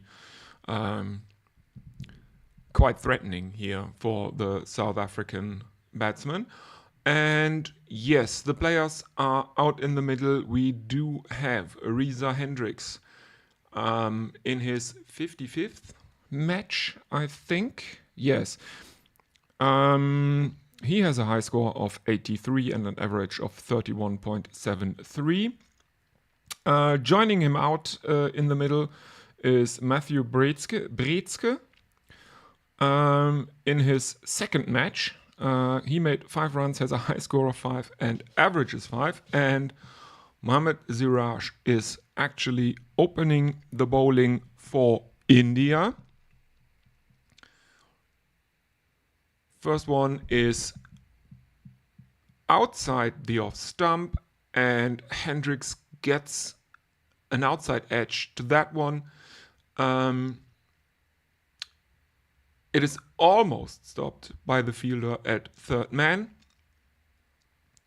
who dives but can't get a hold of it, and it trickles into the boundary.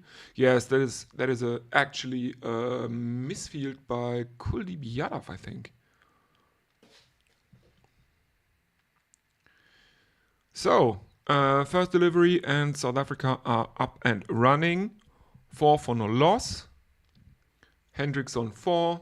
Brezke on not. Here is Siraj for the second delivery. This one is played down to third man, and there is a single.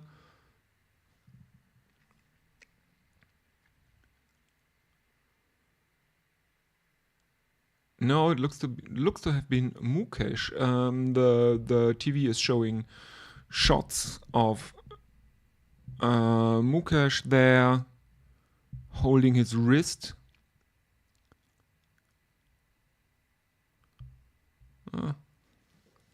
Well, let's see.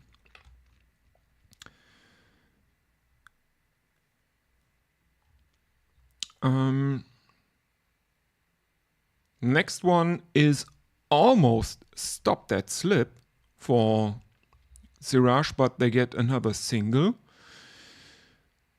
South Africa are starting much better here than India did during their innings.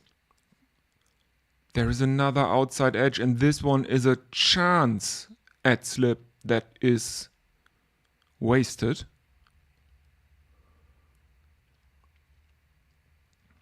Oh dear.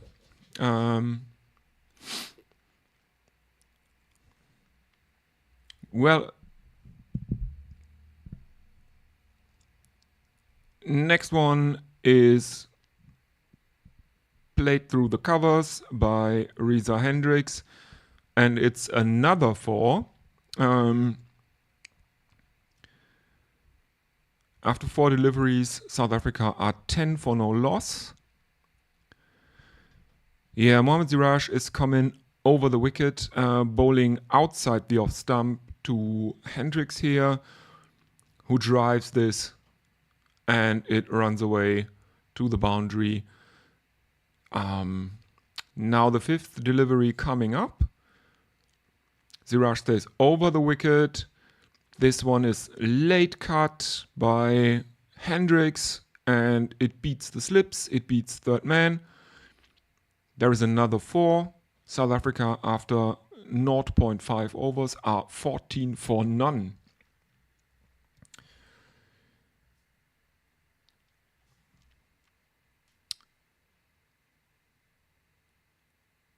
And this means they are well ahead of their required run rate right from the start.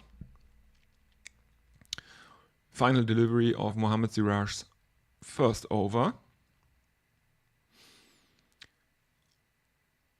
Over the wicket, outside the off stump, and Hendricks tries to block it, misses it, goes through to the keeper, Jitesh Sharma. There is no run. After 1 over, South Africa are 14 without loss. Their required run rate is 9.92, and their current run rate is 14.0. They are well ahead of where they need to be here.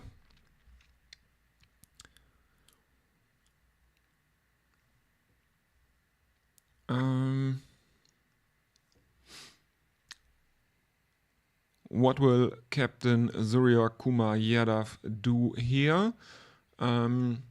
Looks like he's going to Arshdeep Singh, the left arm pace bowler.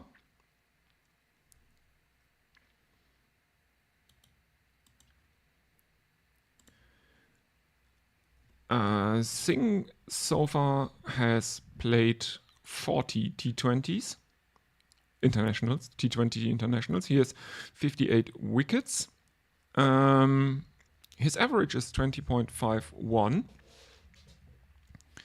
Let's see what he can do here in his 41st match. Comes over the wicket to the right-handed Brezke, bowls it outside the off stump.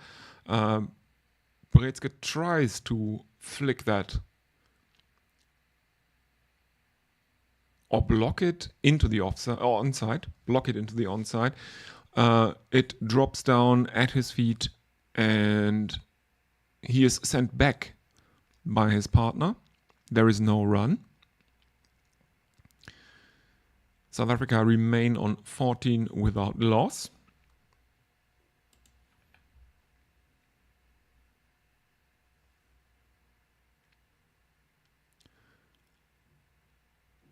And the next one is a bit too short, and it is a drop by a diving cover, and it runs away to the boundary. That was a genuine chance. It would have been a sharp catch to take, no doubt. But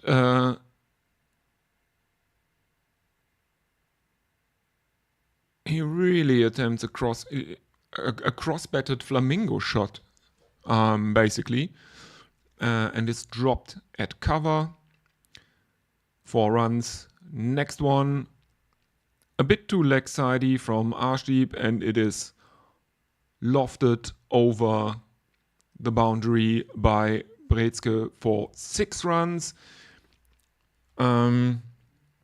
South Africa now 24 without loss. Yeah, that was a really, really, really good shot.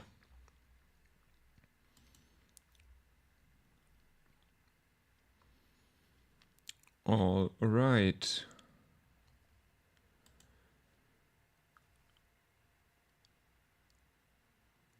Fourth ball of the over is played into the offside. The fielder is taking his sweet time, and they run 3. I think that was the captain, Surya Kumar Yadav, and that was really, really sloppy fielding there. How often do you see 3 run in a T20? Anyway, South Africa 27 for no loss. There are still 2 deliveries to come in this second over. The first one for Arshdeep, who right now has figures of none for 13. Here he comes in again, and this one is very wide outside the off stump, delivered from over the wicket. Hendricks looks to cut and misses it. It goes through to the keeper, and there is no run.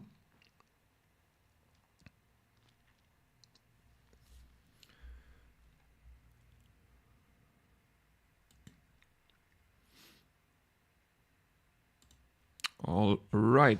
If you want to get in touch with me, you can always join the YouTube chat, or you can see on the screen beneath the logo of the channel my Twitter handle. If you want to tweet me, I'll be monitoring that as well as the YouTube chat.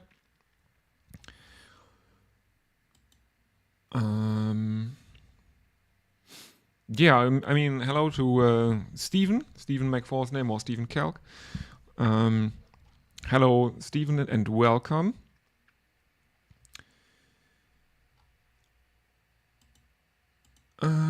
Let us see. There's a wide one by Arshdeep and a single. No, it's not. There's a wide one. There are 4 leg byes, and the last one of the over is slogged by Brezke for 6 runs. And South Africa are well on target with 38 for no loss. A reminder, the match has been affected by rain. The second innings, it was interrupted during the 19th over of the first innings by India, who at that stage were 180 for 7. The match has been reduced to 15 overs for the South African innings, and their target is 152.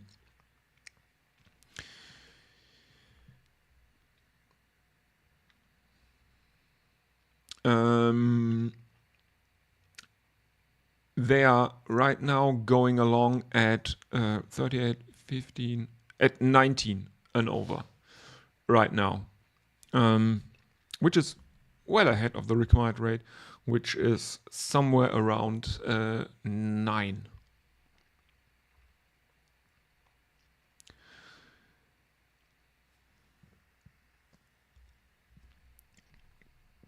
Surya Kumar Yadav is India's captain today, and in the third over, he is going for spin for the first time in this innings, brings on Ravindra Jadeja. Interestingly enough, Jadeja definitely more known for his flat darts and the speed with which he goes through the overs than for turning the ball massively.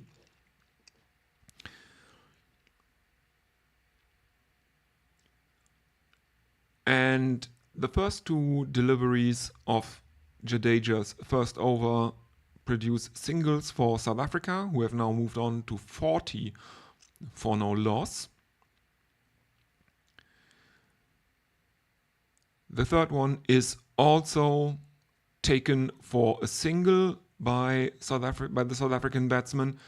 There is a throw in, an attempt at a run out, but that one is too late. Yes, the batsman is home safely before the keeper can even take the ball and take off the bails. No discussion there. Another single.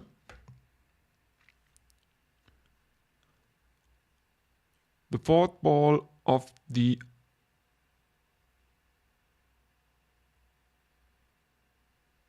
over. There is a run out now. This is comedy. This is comedy running from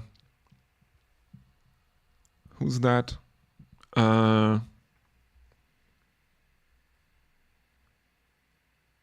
It's Brietzke. Brietzke. It really is a comedy run out because Hendricks sent him back. Brietzke did not look at the ball, lost sight of his batting partner as well, and they basically end up at the same end at the non-striker. The ball is thrown in from the outfield. The keeper takes it and runs him out. So this is the first breakthrough for India. South Africa are 42 for 1 after 2.5 overs, and the wicket is a comedy run out. This brings Aiden Markram out into the middle.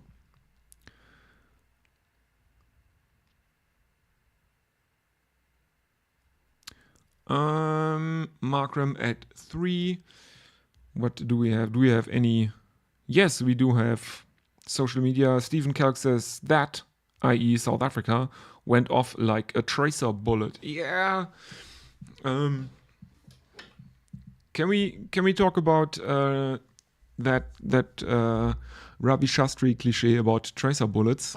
A tracer bullet, in fact, is slower than the normal bullet because part of the explosive is switched out for a burning agent, so they can draw the trace behind them.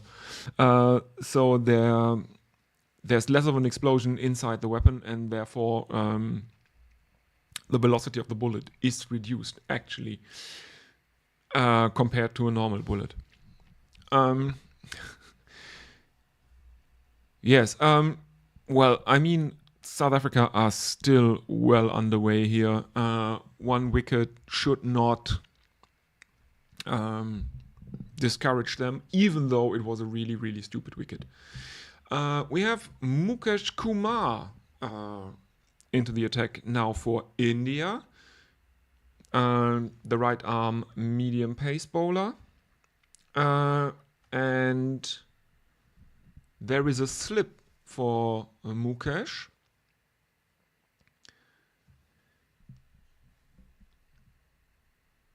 I think this is the right decision by India. They need to be aggressive here. Otherwise, they are handing this match to the South Africans.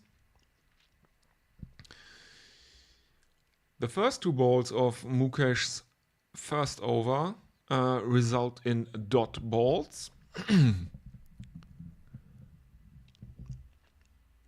And we saw a replay there from of that wicket. Hendricks was at the non-striker's end behind the crease, and Brezke was running around frantically while Jadeja nonchalantly lobbed the ball back to the keeper, who only had to take it and run Brezke out. The third ball of Mukesh's over results in a boundary now, 4 runs. Placed that one past mid-on, to the right of mid-on, and there is no cover in the deep. And 4 runs for South Africa, taking them to 47 for 1.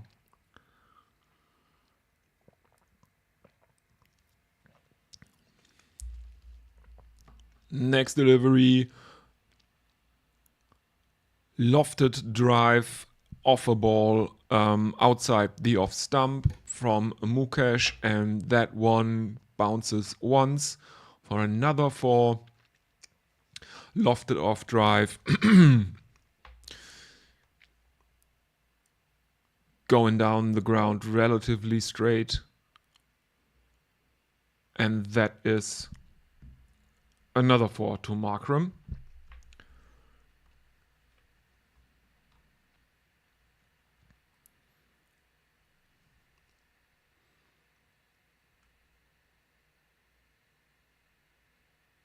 Next one is a Gqeberha drive, but the result is the same. 2 Indian fielders running after that. No chance. Outfield seems relatively quick. And another 4 for Aiden Markram, who has 13 now.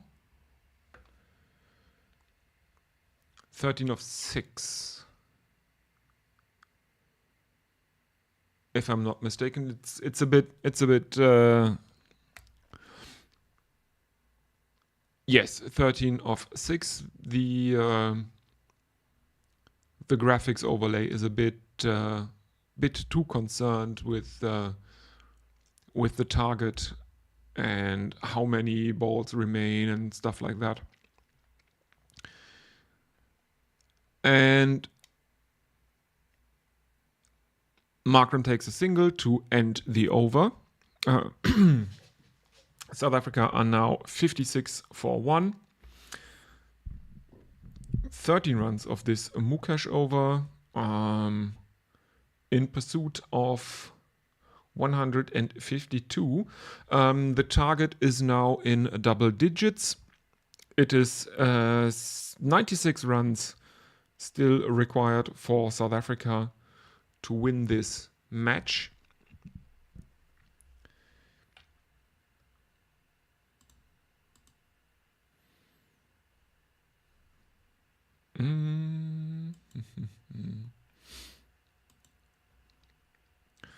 South Africa are now also favorites for the win predictor from Cricinfo.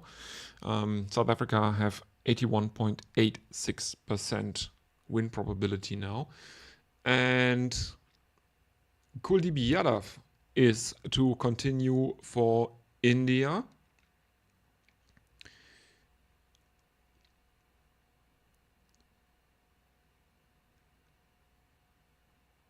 Surya Kumar Yadav is going for spin early here, relatively early, inside the power play. The first ball of Kuldeep's first over is played out into the offside for a single by Markram, bringing Hendricks onto strike.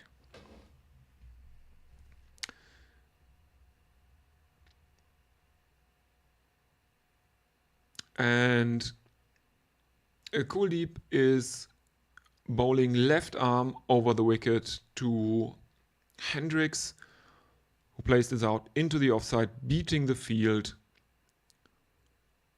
And there are 4 runs in this one. It's basically a cut shot by Hendricks that pierces the field, finds the boundary, and South Africa are now 61 for 1.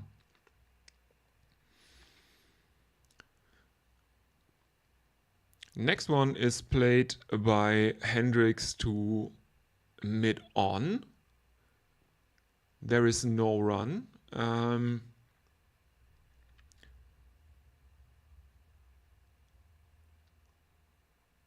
Apparently, it's a bit cold for some of the Indians. They're wearing thick jumpers. Surya Kumar Yadav, the captain, there,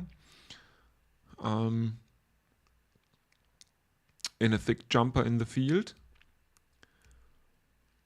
and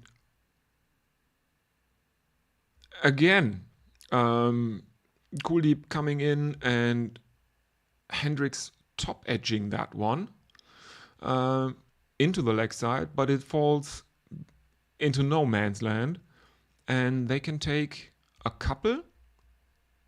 Yeah, he did not really get hold of that. The bat rotated in his grip, and Jadeja feels it after it falls out of the sky, but not before South Africa take a couple.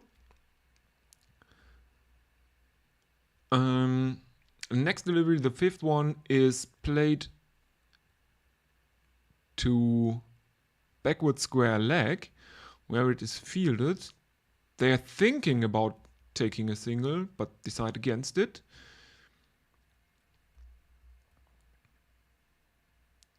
Final delivery of Kuldeep's over, left arm over the wicket to Risa Hendricks, who smashes that over mid-on. It bounces a few times and runs into the boundary sponge. It was there to hit, actually. And South Africa end the power play on 67 for 1. And the 1 wicket to fall is Matthew Brezke, and he was actually run out in a very funny way. It was actually a bit like in a video game, in a cricket video game, when you play it with a wireless controller and the controller momentarily loses connection to the console, and you can't cancel a run you have queued up. Believe me, it's happened to me quite a few times in several different cricket video games.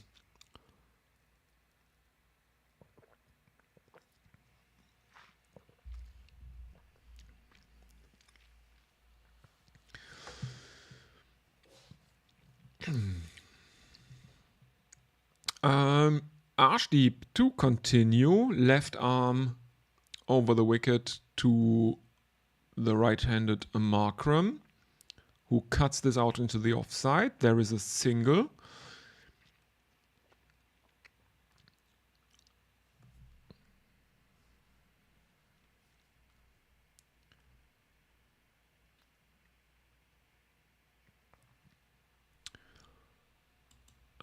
Yes, if you want to, if you got any questions or anything interesting to say, you can always use the YouTube chat, or you can tweet at me. That's my Twitter handle. If you want. Always happy to chat.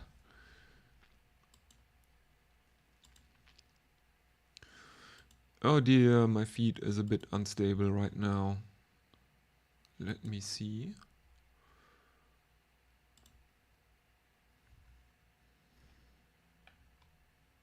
Ah yes, this is much better.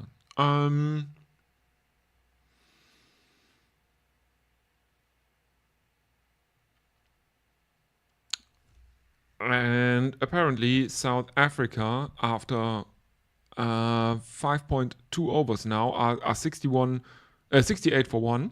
And the par score would be 46. South Africa are 22 runs ahead of their DLS par score should the match be further reduced by rain.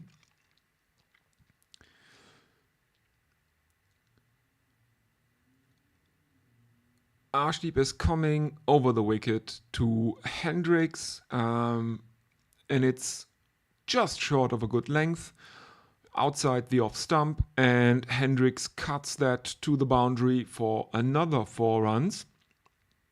South Africa now 72 for the loss of only 1 wicket. Well on their way to winning this match here, I would say.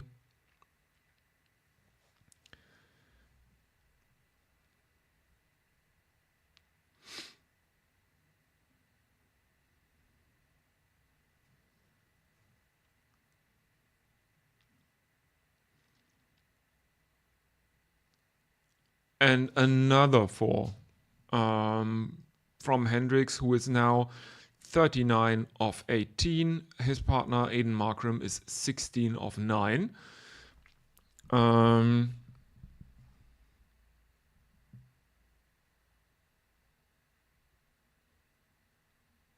And South Africa are halfway there. South Africa are halfway to the target.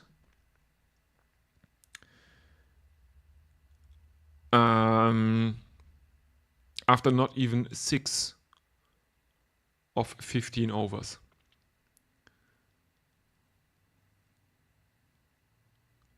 Arshdeep is going a bit shorter and is punished with a hook shot by Hendricks, who takes a single.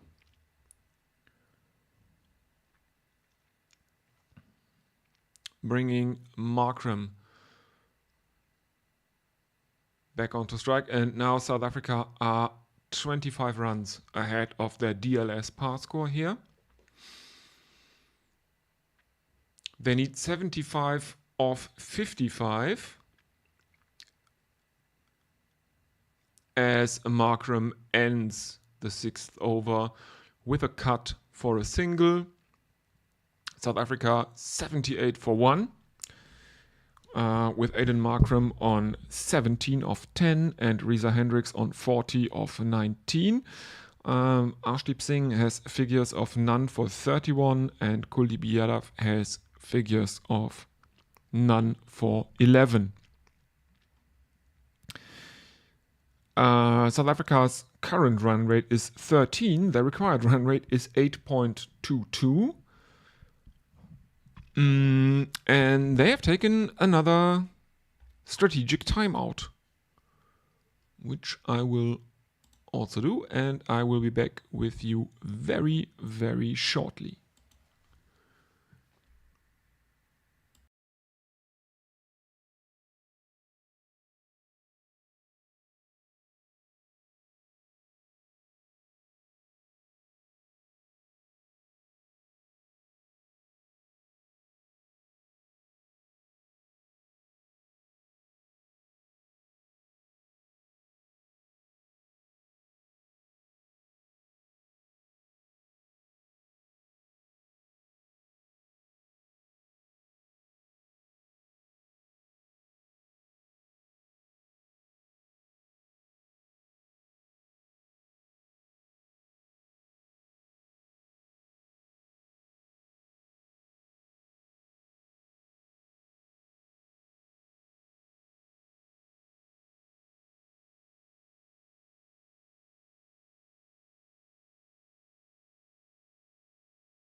All right, and we are back.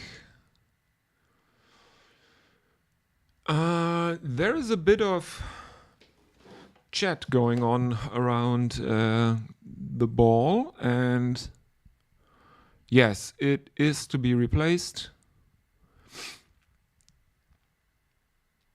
The box with the replacement balls is brought out. Something seems to be wrong with the seam.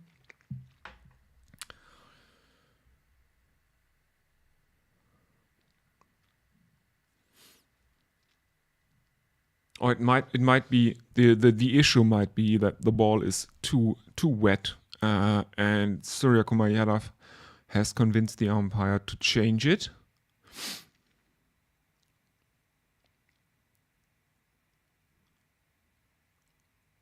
On behalf of Ravindra Jadeja.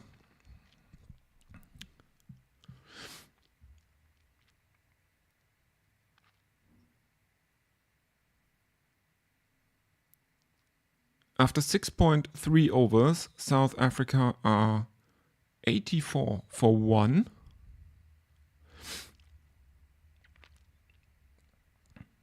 Over halfway there. The ball seems to be really wet because Jadeja is furiously drying it with a towel after every delivery.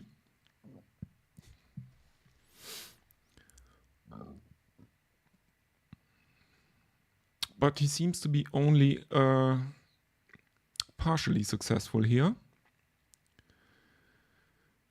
2 deliveries to go. This one is played out to the offside, where it is fielded near the boundary by, I think that's Mohamed Siraj. And South Africa can take a single here. Surya Kumar Yadav seems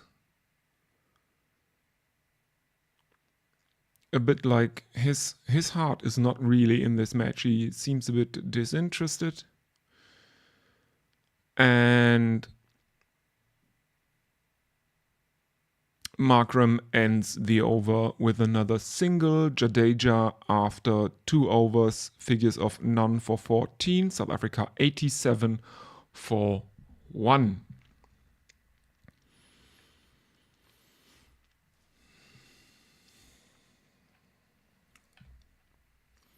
Let's see if we have any social media. 87 for any social media interactions. No, nothing in the chat. And nothing on Twitter. Mukesh to continue. Mukesh Kumar is in with his second over. He's a right arm over the wicket to Hendricks. And there is a single taken. The partnership of Reza Hendricks and Aiden Markram is nearing 50. They are right now on 46. Unbroken. Mukesh over the wicket. Full toss, but he can't take full advantage of that as he plays it out to long off. And there is, I think, another single. Yes, seems like there is another single. South Africa 89 for 1, which is 25 runs ahead of the Duckworth-Lewis-Stern par score at this point. Next one is clipped into the leg side to long on. And South Africa are 90 for 1 after 7.3 overs.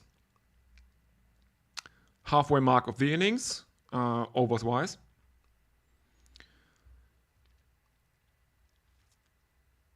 And well ahead of where they need to be run-wise.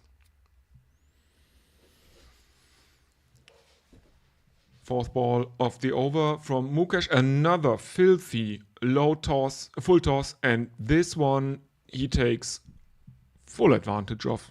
Gets a hold of it, Markram. And that is 6 runs over over long on. South Africa 96 for 1. That's 2 full tosses in this over from Mukesh. That's unacceptable in these circumstances, I would suggest.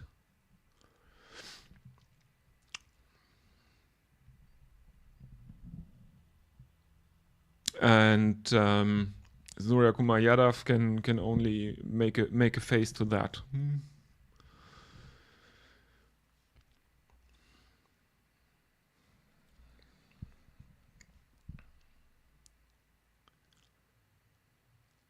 And that means that the second wicket partnership is now over 50 runs, 54 from 30 balls, 8 fours, 1 6, a strike rate of 180 in this partnership.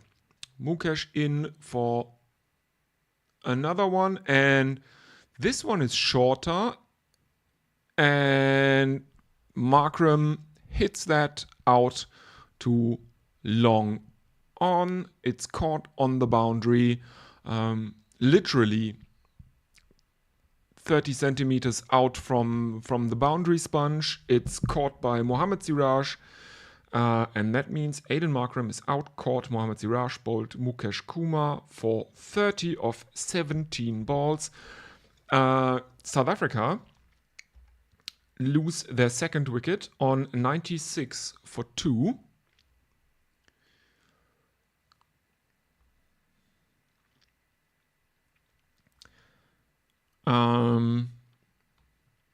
But it's probably a bit too late for India. South Africa need a mere 56 runs to win this second match after the first one was rained out, to take a lead in the series. This is a 3-match series, I believe. The next one on Thursday. Yes, the final one will be on Thursday, same time as this one. Which, of course, you can follow here live on this channel. I'm doing all the white ball stuff, and I'm also doing the second test. Hopefully, with a bit of support for the test match, which starts on January the 3rd, I think. Yes.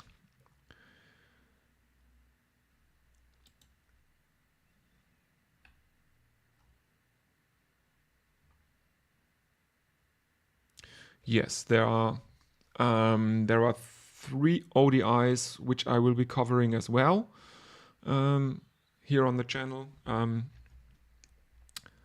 And then there's the second test. The first one is just not practical for me to do because it's over Christmas. And I'm back with family over Christmas.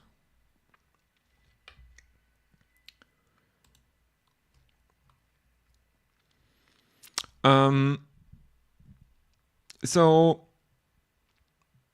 Surya Kumar Yadav is bringing back Kuldeep Yadav, who went for 11 in his first over, and he gets punished to the boundary for 4 runs by Hendricks first up, and that brings up South Africa's 100 runs, 100 for 2 South Africa now. This one is a pull shot into the leg side, very square. There is no fielder out there, no chance. Next one is played out by Hendricks to long on. There is merely a single.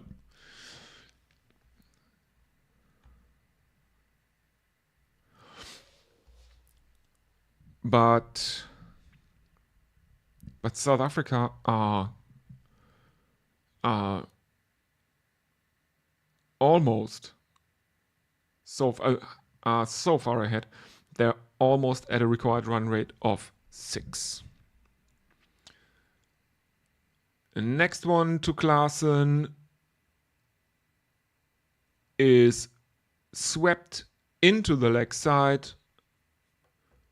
and it's going into the stands, and there are 6 runs for Heinrich Klaassen. Goes down on one knee and smashes that one 74 meters into the stands. And now it's Kuldeep Yadav's time to look like Surya Kumar Yadav, who is standing at slip to him, interestingly enough.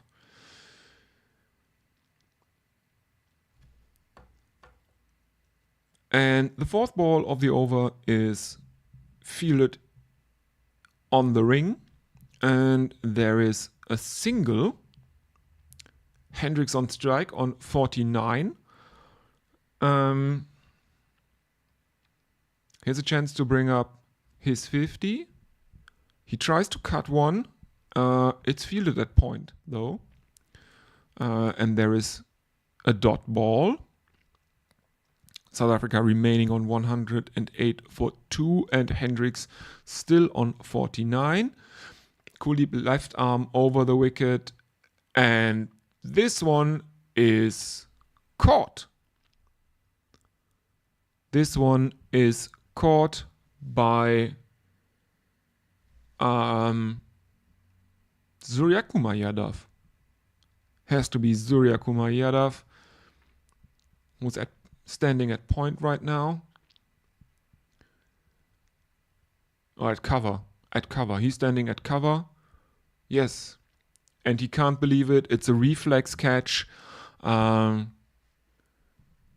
Hendricks does not get his 50. He's out for 49 runs. Caught Yadav, bowled Kuldeep Yadav. But the strike rate is 181.48. South Africa on 108 for 3, which now brings out David Miller at 5 for South Africa.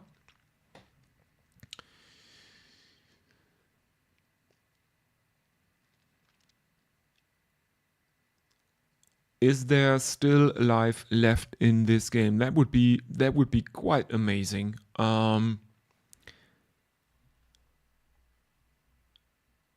It would be a real roller coaster. You don't see all that much or all that often in a T20 environment. I would say, because India started really badly. Then they fought back.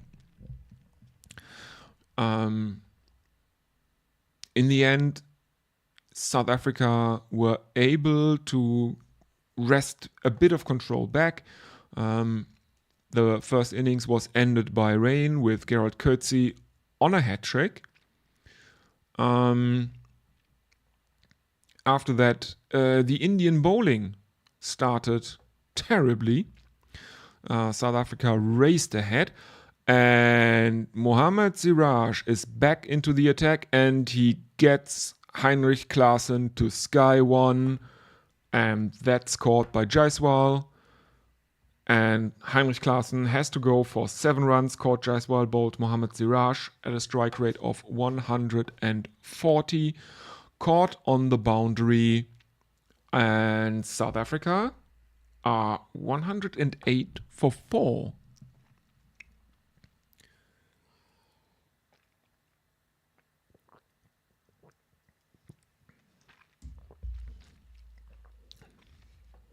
They still need 44 runs. There are 32 balls remaining.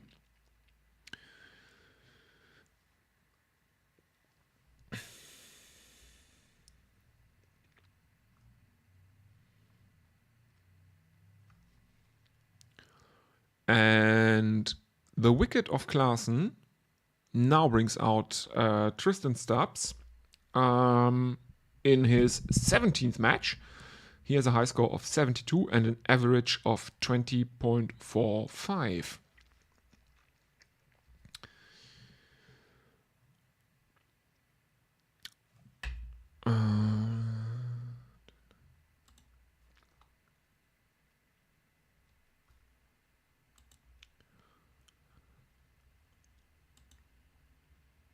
Yeah, I think South Africa are still favorites here, though.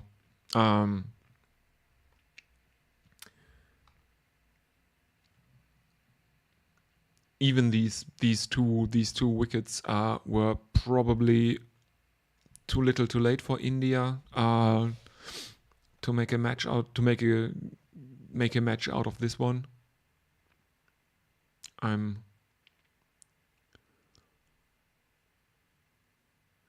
I'm pretty certain.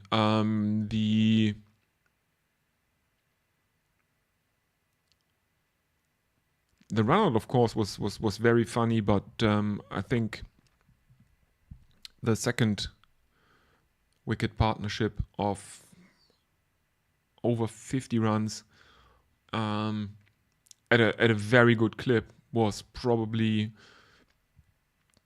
exactly the point where South Africa raced ahead here.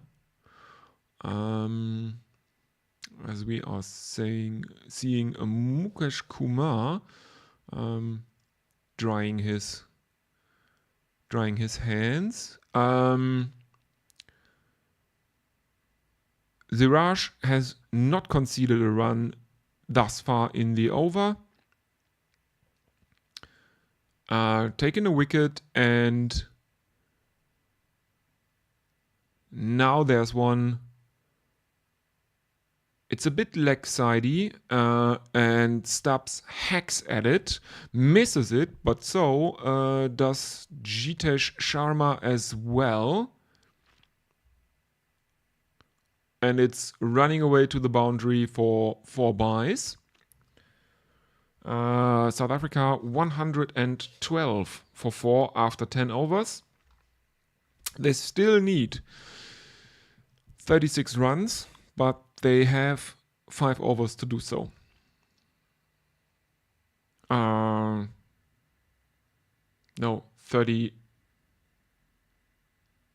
runs. 40 runs, and they have a bit over 5 overs to do so.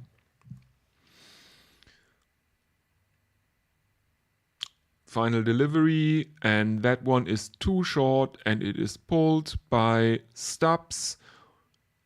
And that is another 4, and South Africa are 116 for 4.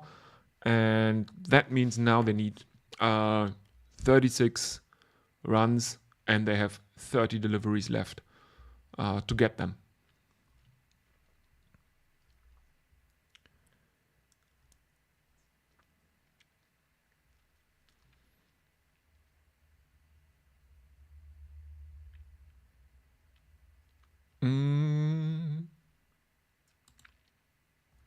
Yes. Miller now to face his first ball. And who is the bowler? It is Gqeberha.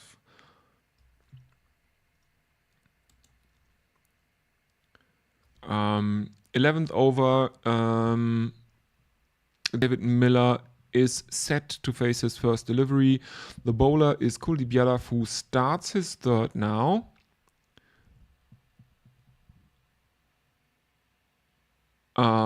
Meanwhile, we have here a graph with the run rates, and the required run rate is 7.2, and they are going along at 11.6.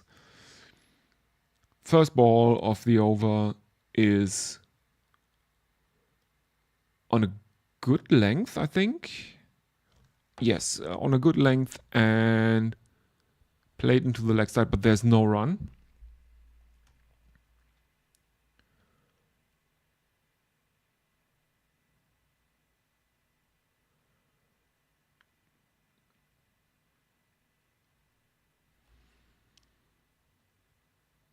There is a single of the second by Miller. South Africa 117 for 4. Stubbs now on strike again.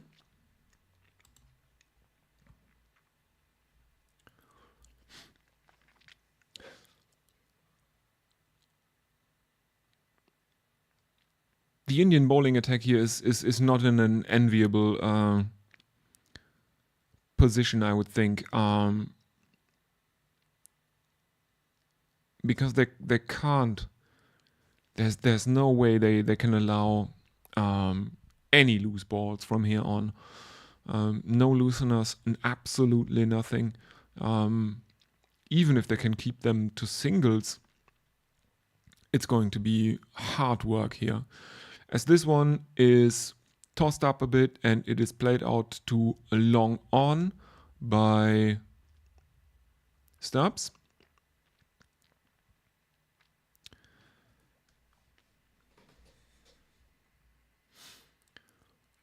And Gqeberha is reasserting a bit of control here for India.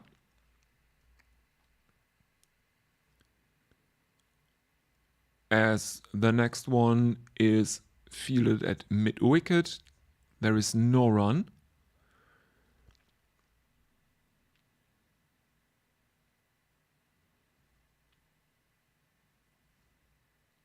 He has conceded only 2 runs in this over. The next one is misfielded by cover and long off, comes around, fields it at the boundary, and there is another single. South Africa now 119 for 4 after 11 overs. There's 24 deliveries remaining and South Africa need a further 33 runs. The 11th over brought 3 runs for South Africa. David Miller on 2, Tristan Stubbs on 5. Gqeberha with figures of 1 for 26 after 3 overs. Bringing back a bit of control for India here. But Mohammad Siraj is giving it away right here. Bowling wide outside the off stump, and Miller gets an edge to that, which flies wide off slip and goes to the boundary for 4 runs, and South Africa are 123 for 4 after 11.1 overs, needing another 29 of 23 deliveries.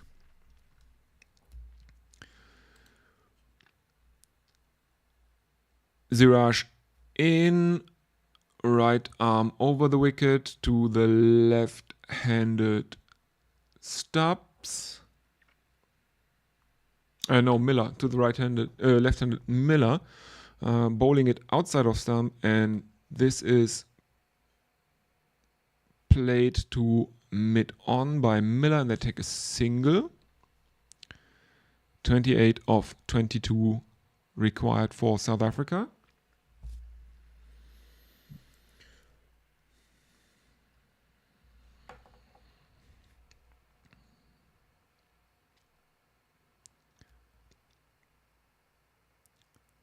Siraj coming in, and this one is fielded at mid-off, and they take another single. No, they did not take a single there. No. They thought about it, but then decided against it. Stubbs still on strike.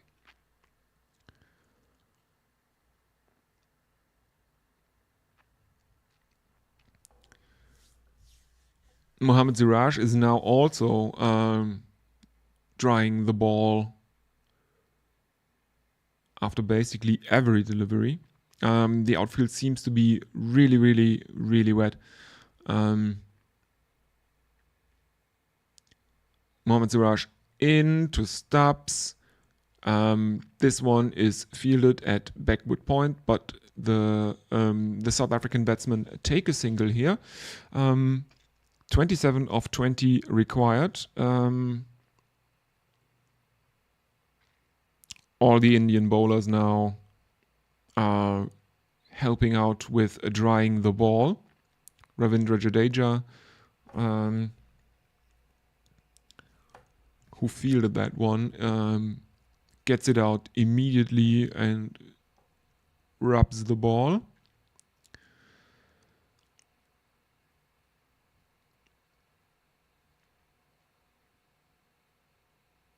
And this is kind of weird. Jadeja is drying the ball with a towel, throws it to Siraj, who then proceeds to try to shine it with sweat. Okay.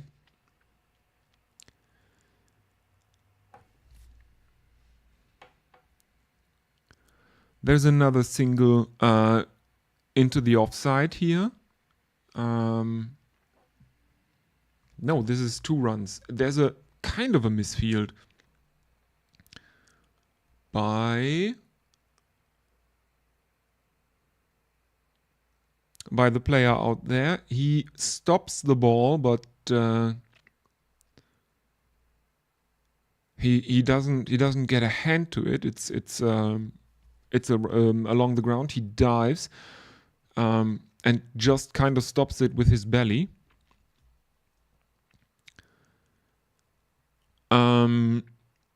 And that brings us to the end of the 12th over. 128 for 4. And they need another 24 runs, and they have 18 balls to do it.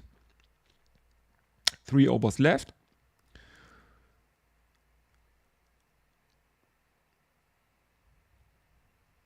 As this match was interrupted by rain, and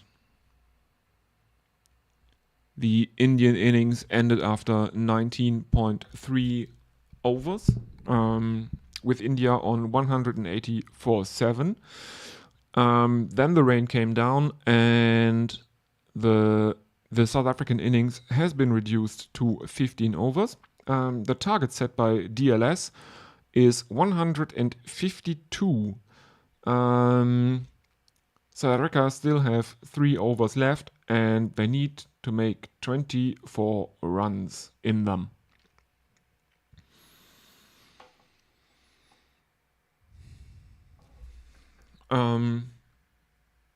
Yeah, and I don't think they will have many problems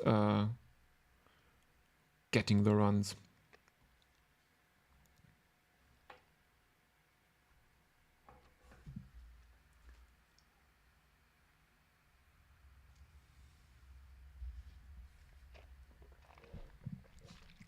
There's another strategic timeout, apparently. I don't know when they started having strategic timeouts in T20 internationals. I'm pretty certain the last time I was doing a T20 international, they had drinks breaks, but they did not have strategic timeouts. I don't know if they just call the drinks breaks strategic timeouts now.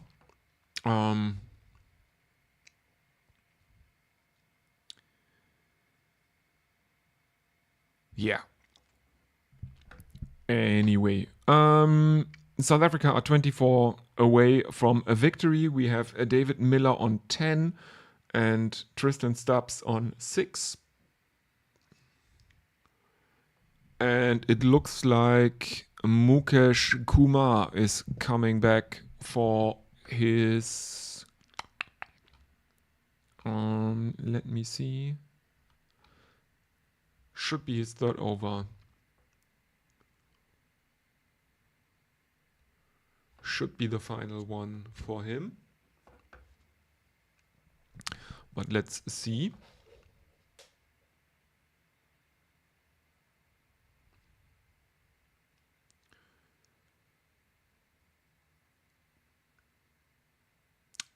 The first one is a full toss. He did not seem to hit that.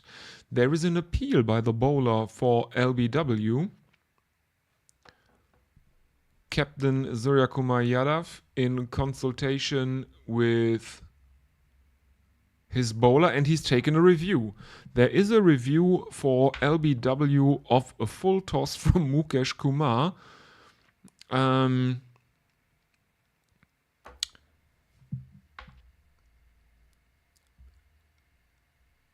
And that would be another comedy wicket, I think. LBWs of full tosses are always the best.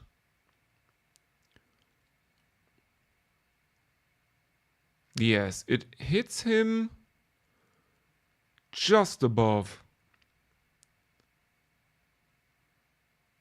the shoe. There is no bat involved.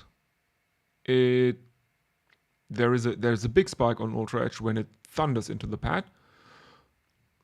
But the impact is outside the line of leg stump, even.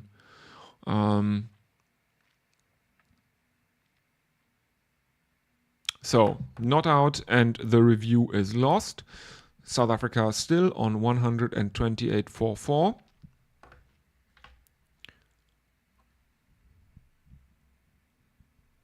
He plays that out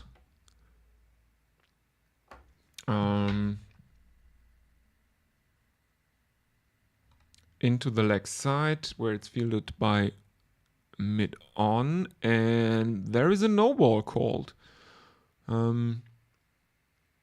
Yes, there is a no ball. Apparently Mukesh has overstepped. Yes, he did, not by that much, but he did overstep.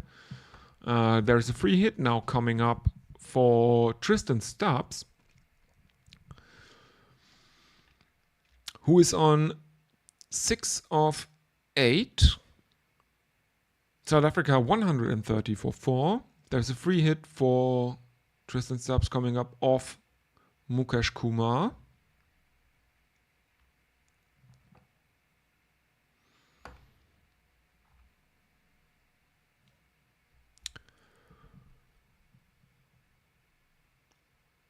And he is coming in to bowl this. Right arm over the wicket. Full toss, played out to long on. And they should be coming back for 2.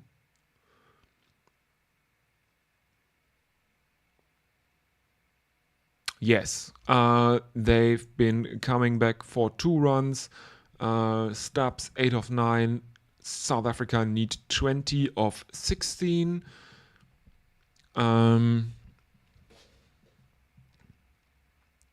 They are 132 for 4. The target is 152 from 15 overs. We are currently in the 13th.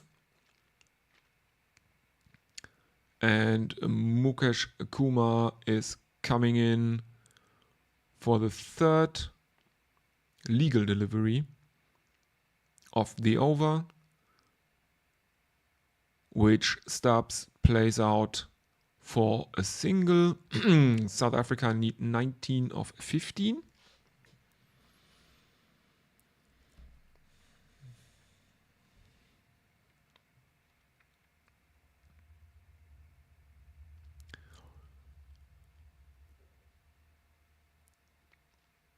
The South African bench seems relatively relaxed.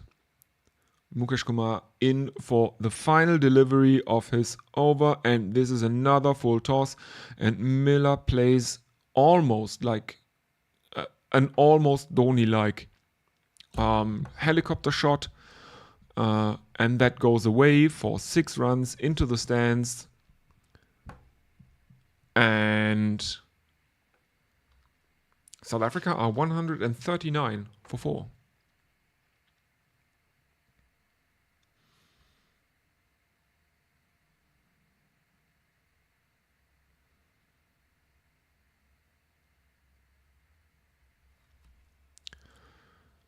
I think this is one of the bigger sixes of the evening.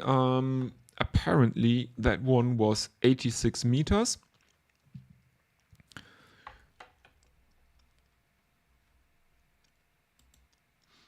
I think the only longer one has been hit by Aiden Markram, who deposited the ball onto the roof of the stands.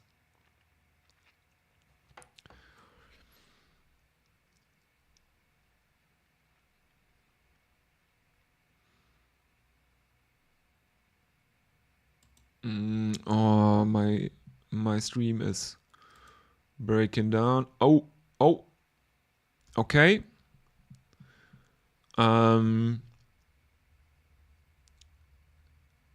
Final ball of the over. And Mukesh Kumar has David Miller taken by Mohammad Siraj at deep backward point for 17. Caught Siraj, bowled Mukesh. And South Africa are 139 for 5. Oh no, there was a no ball. That was the 5th delivery of the over. On the 5th delivery, Mukesh Kumar has Miller out, and that brings Andile Pachlukwayo at 7 out into the middle.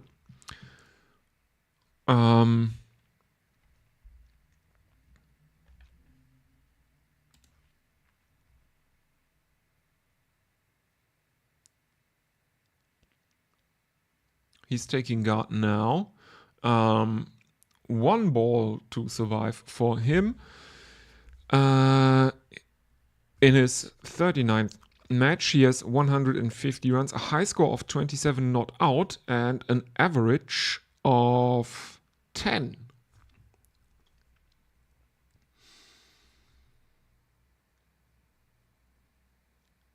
Here we go, and he plays that out to long off for a single. Pachlukwayo actually hogging the strike here.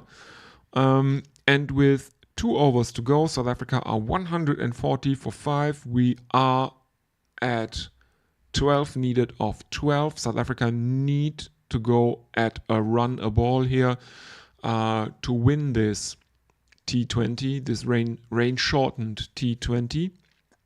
And to go 1-0 up in the series, since the first match was rained out on Sunday.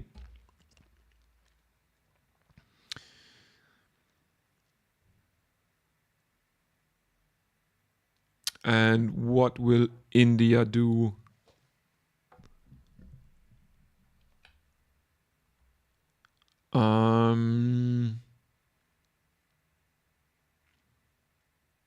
They will need,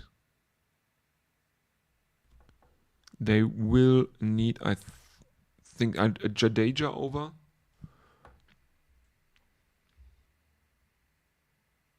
Yes, a Jadeja over.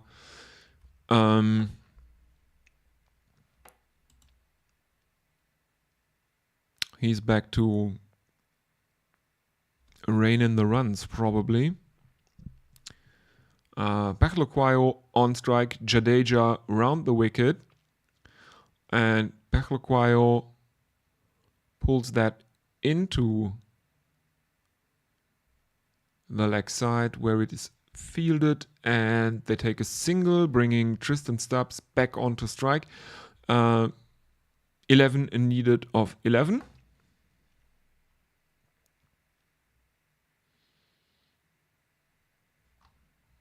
I was looking who will...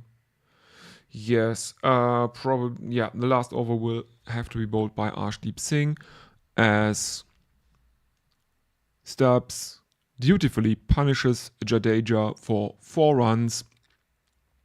South Africa 145 for 5.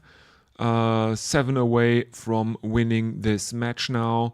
That is a pull shot that flies over every fielder stationed there. And Jadeja can't believe it.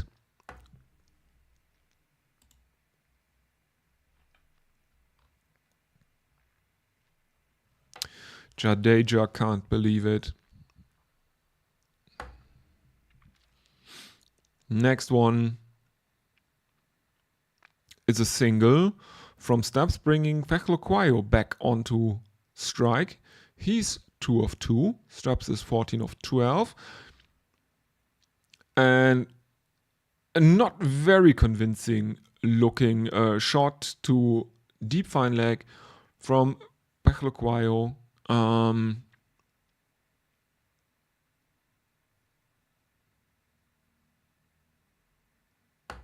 Brings him 2 runs. Yes, 2 runs. South Africa are now 148 for 5. 4 runs away, 8 deliveries remaining, and Jadeja to Fekhlokwayo. And this is the way to end a match. Andile Fekhlokwayo hits a 6 off Ravindra Jadeja. South Africa win at St. George's Park by 5 wickets.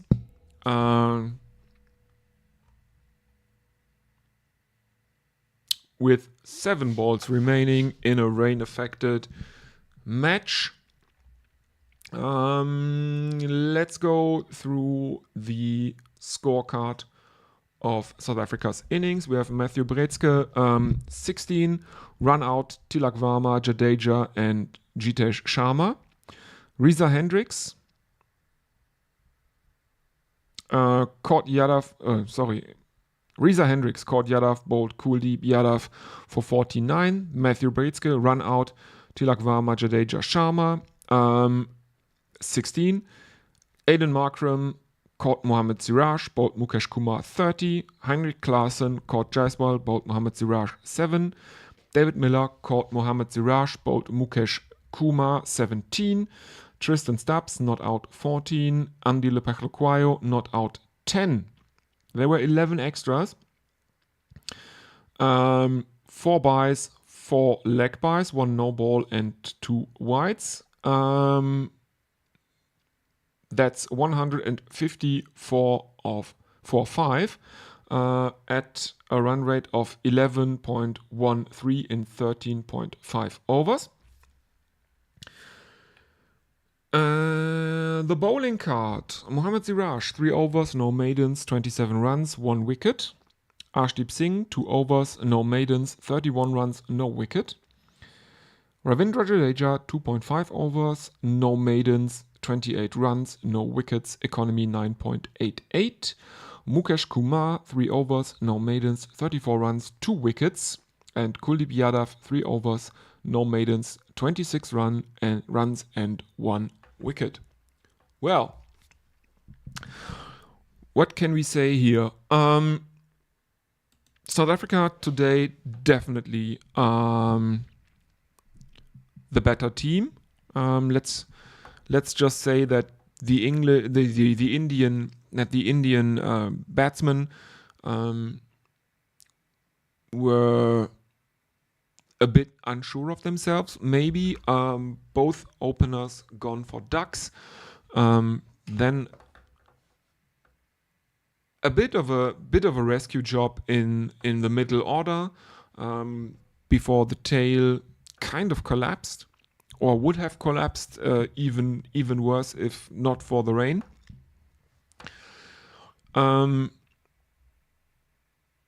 And after the rain break, the Indian bowling could not contain the runs in a way that might have made this a bit more of a nail biter.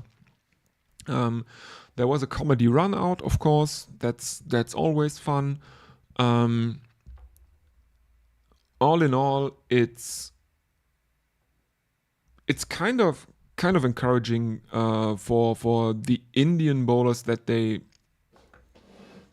got this close to the full 15 overs for the South African innings, I think.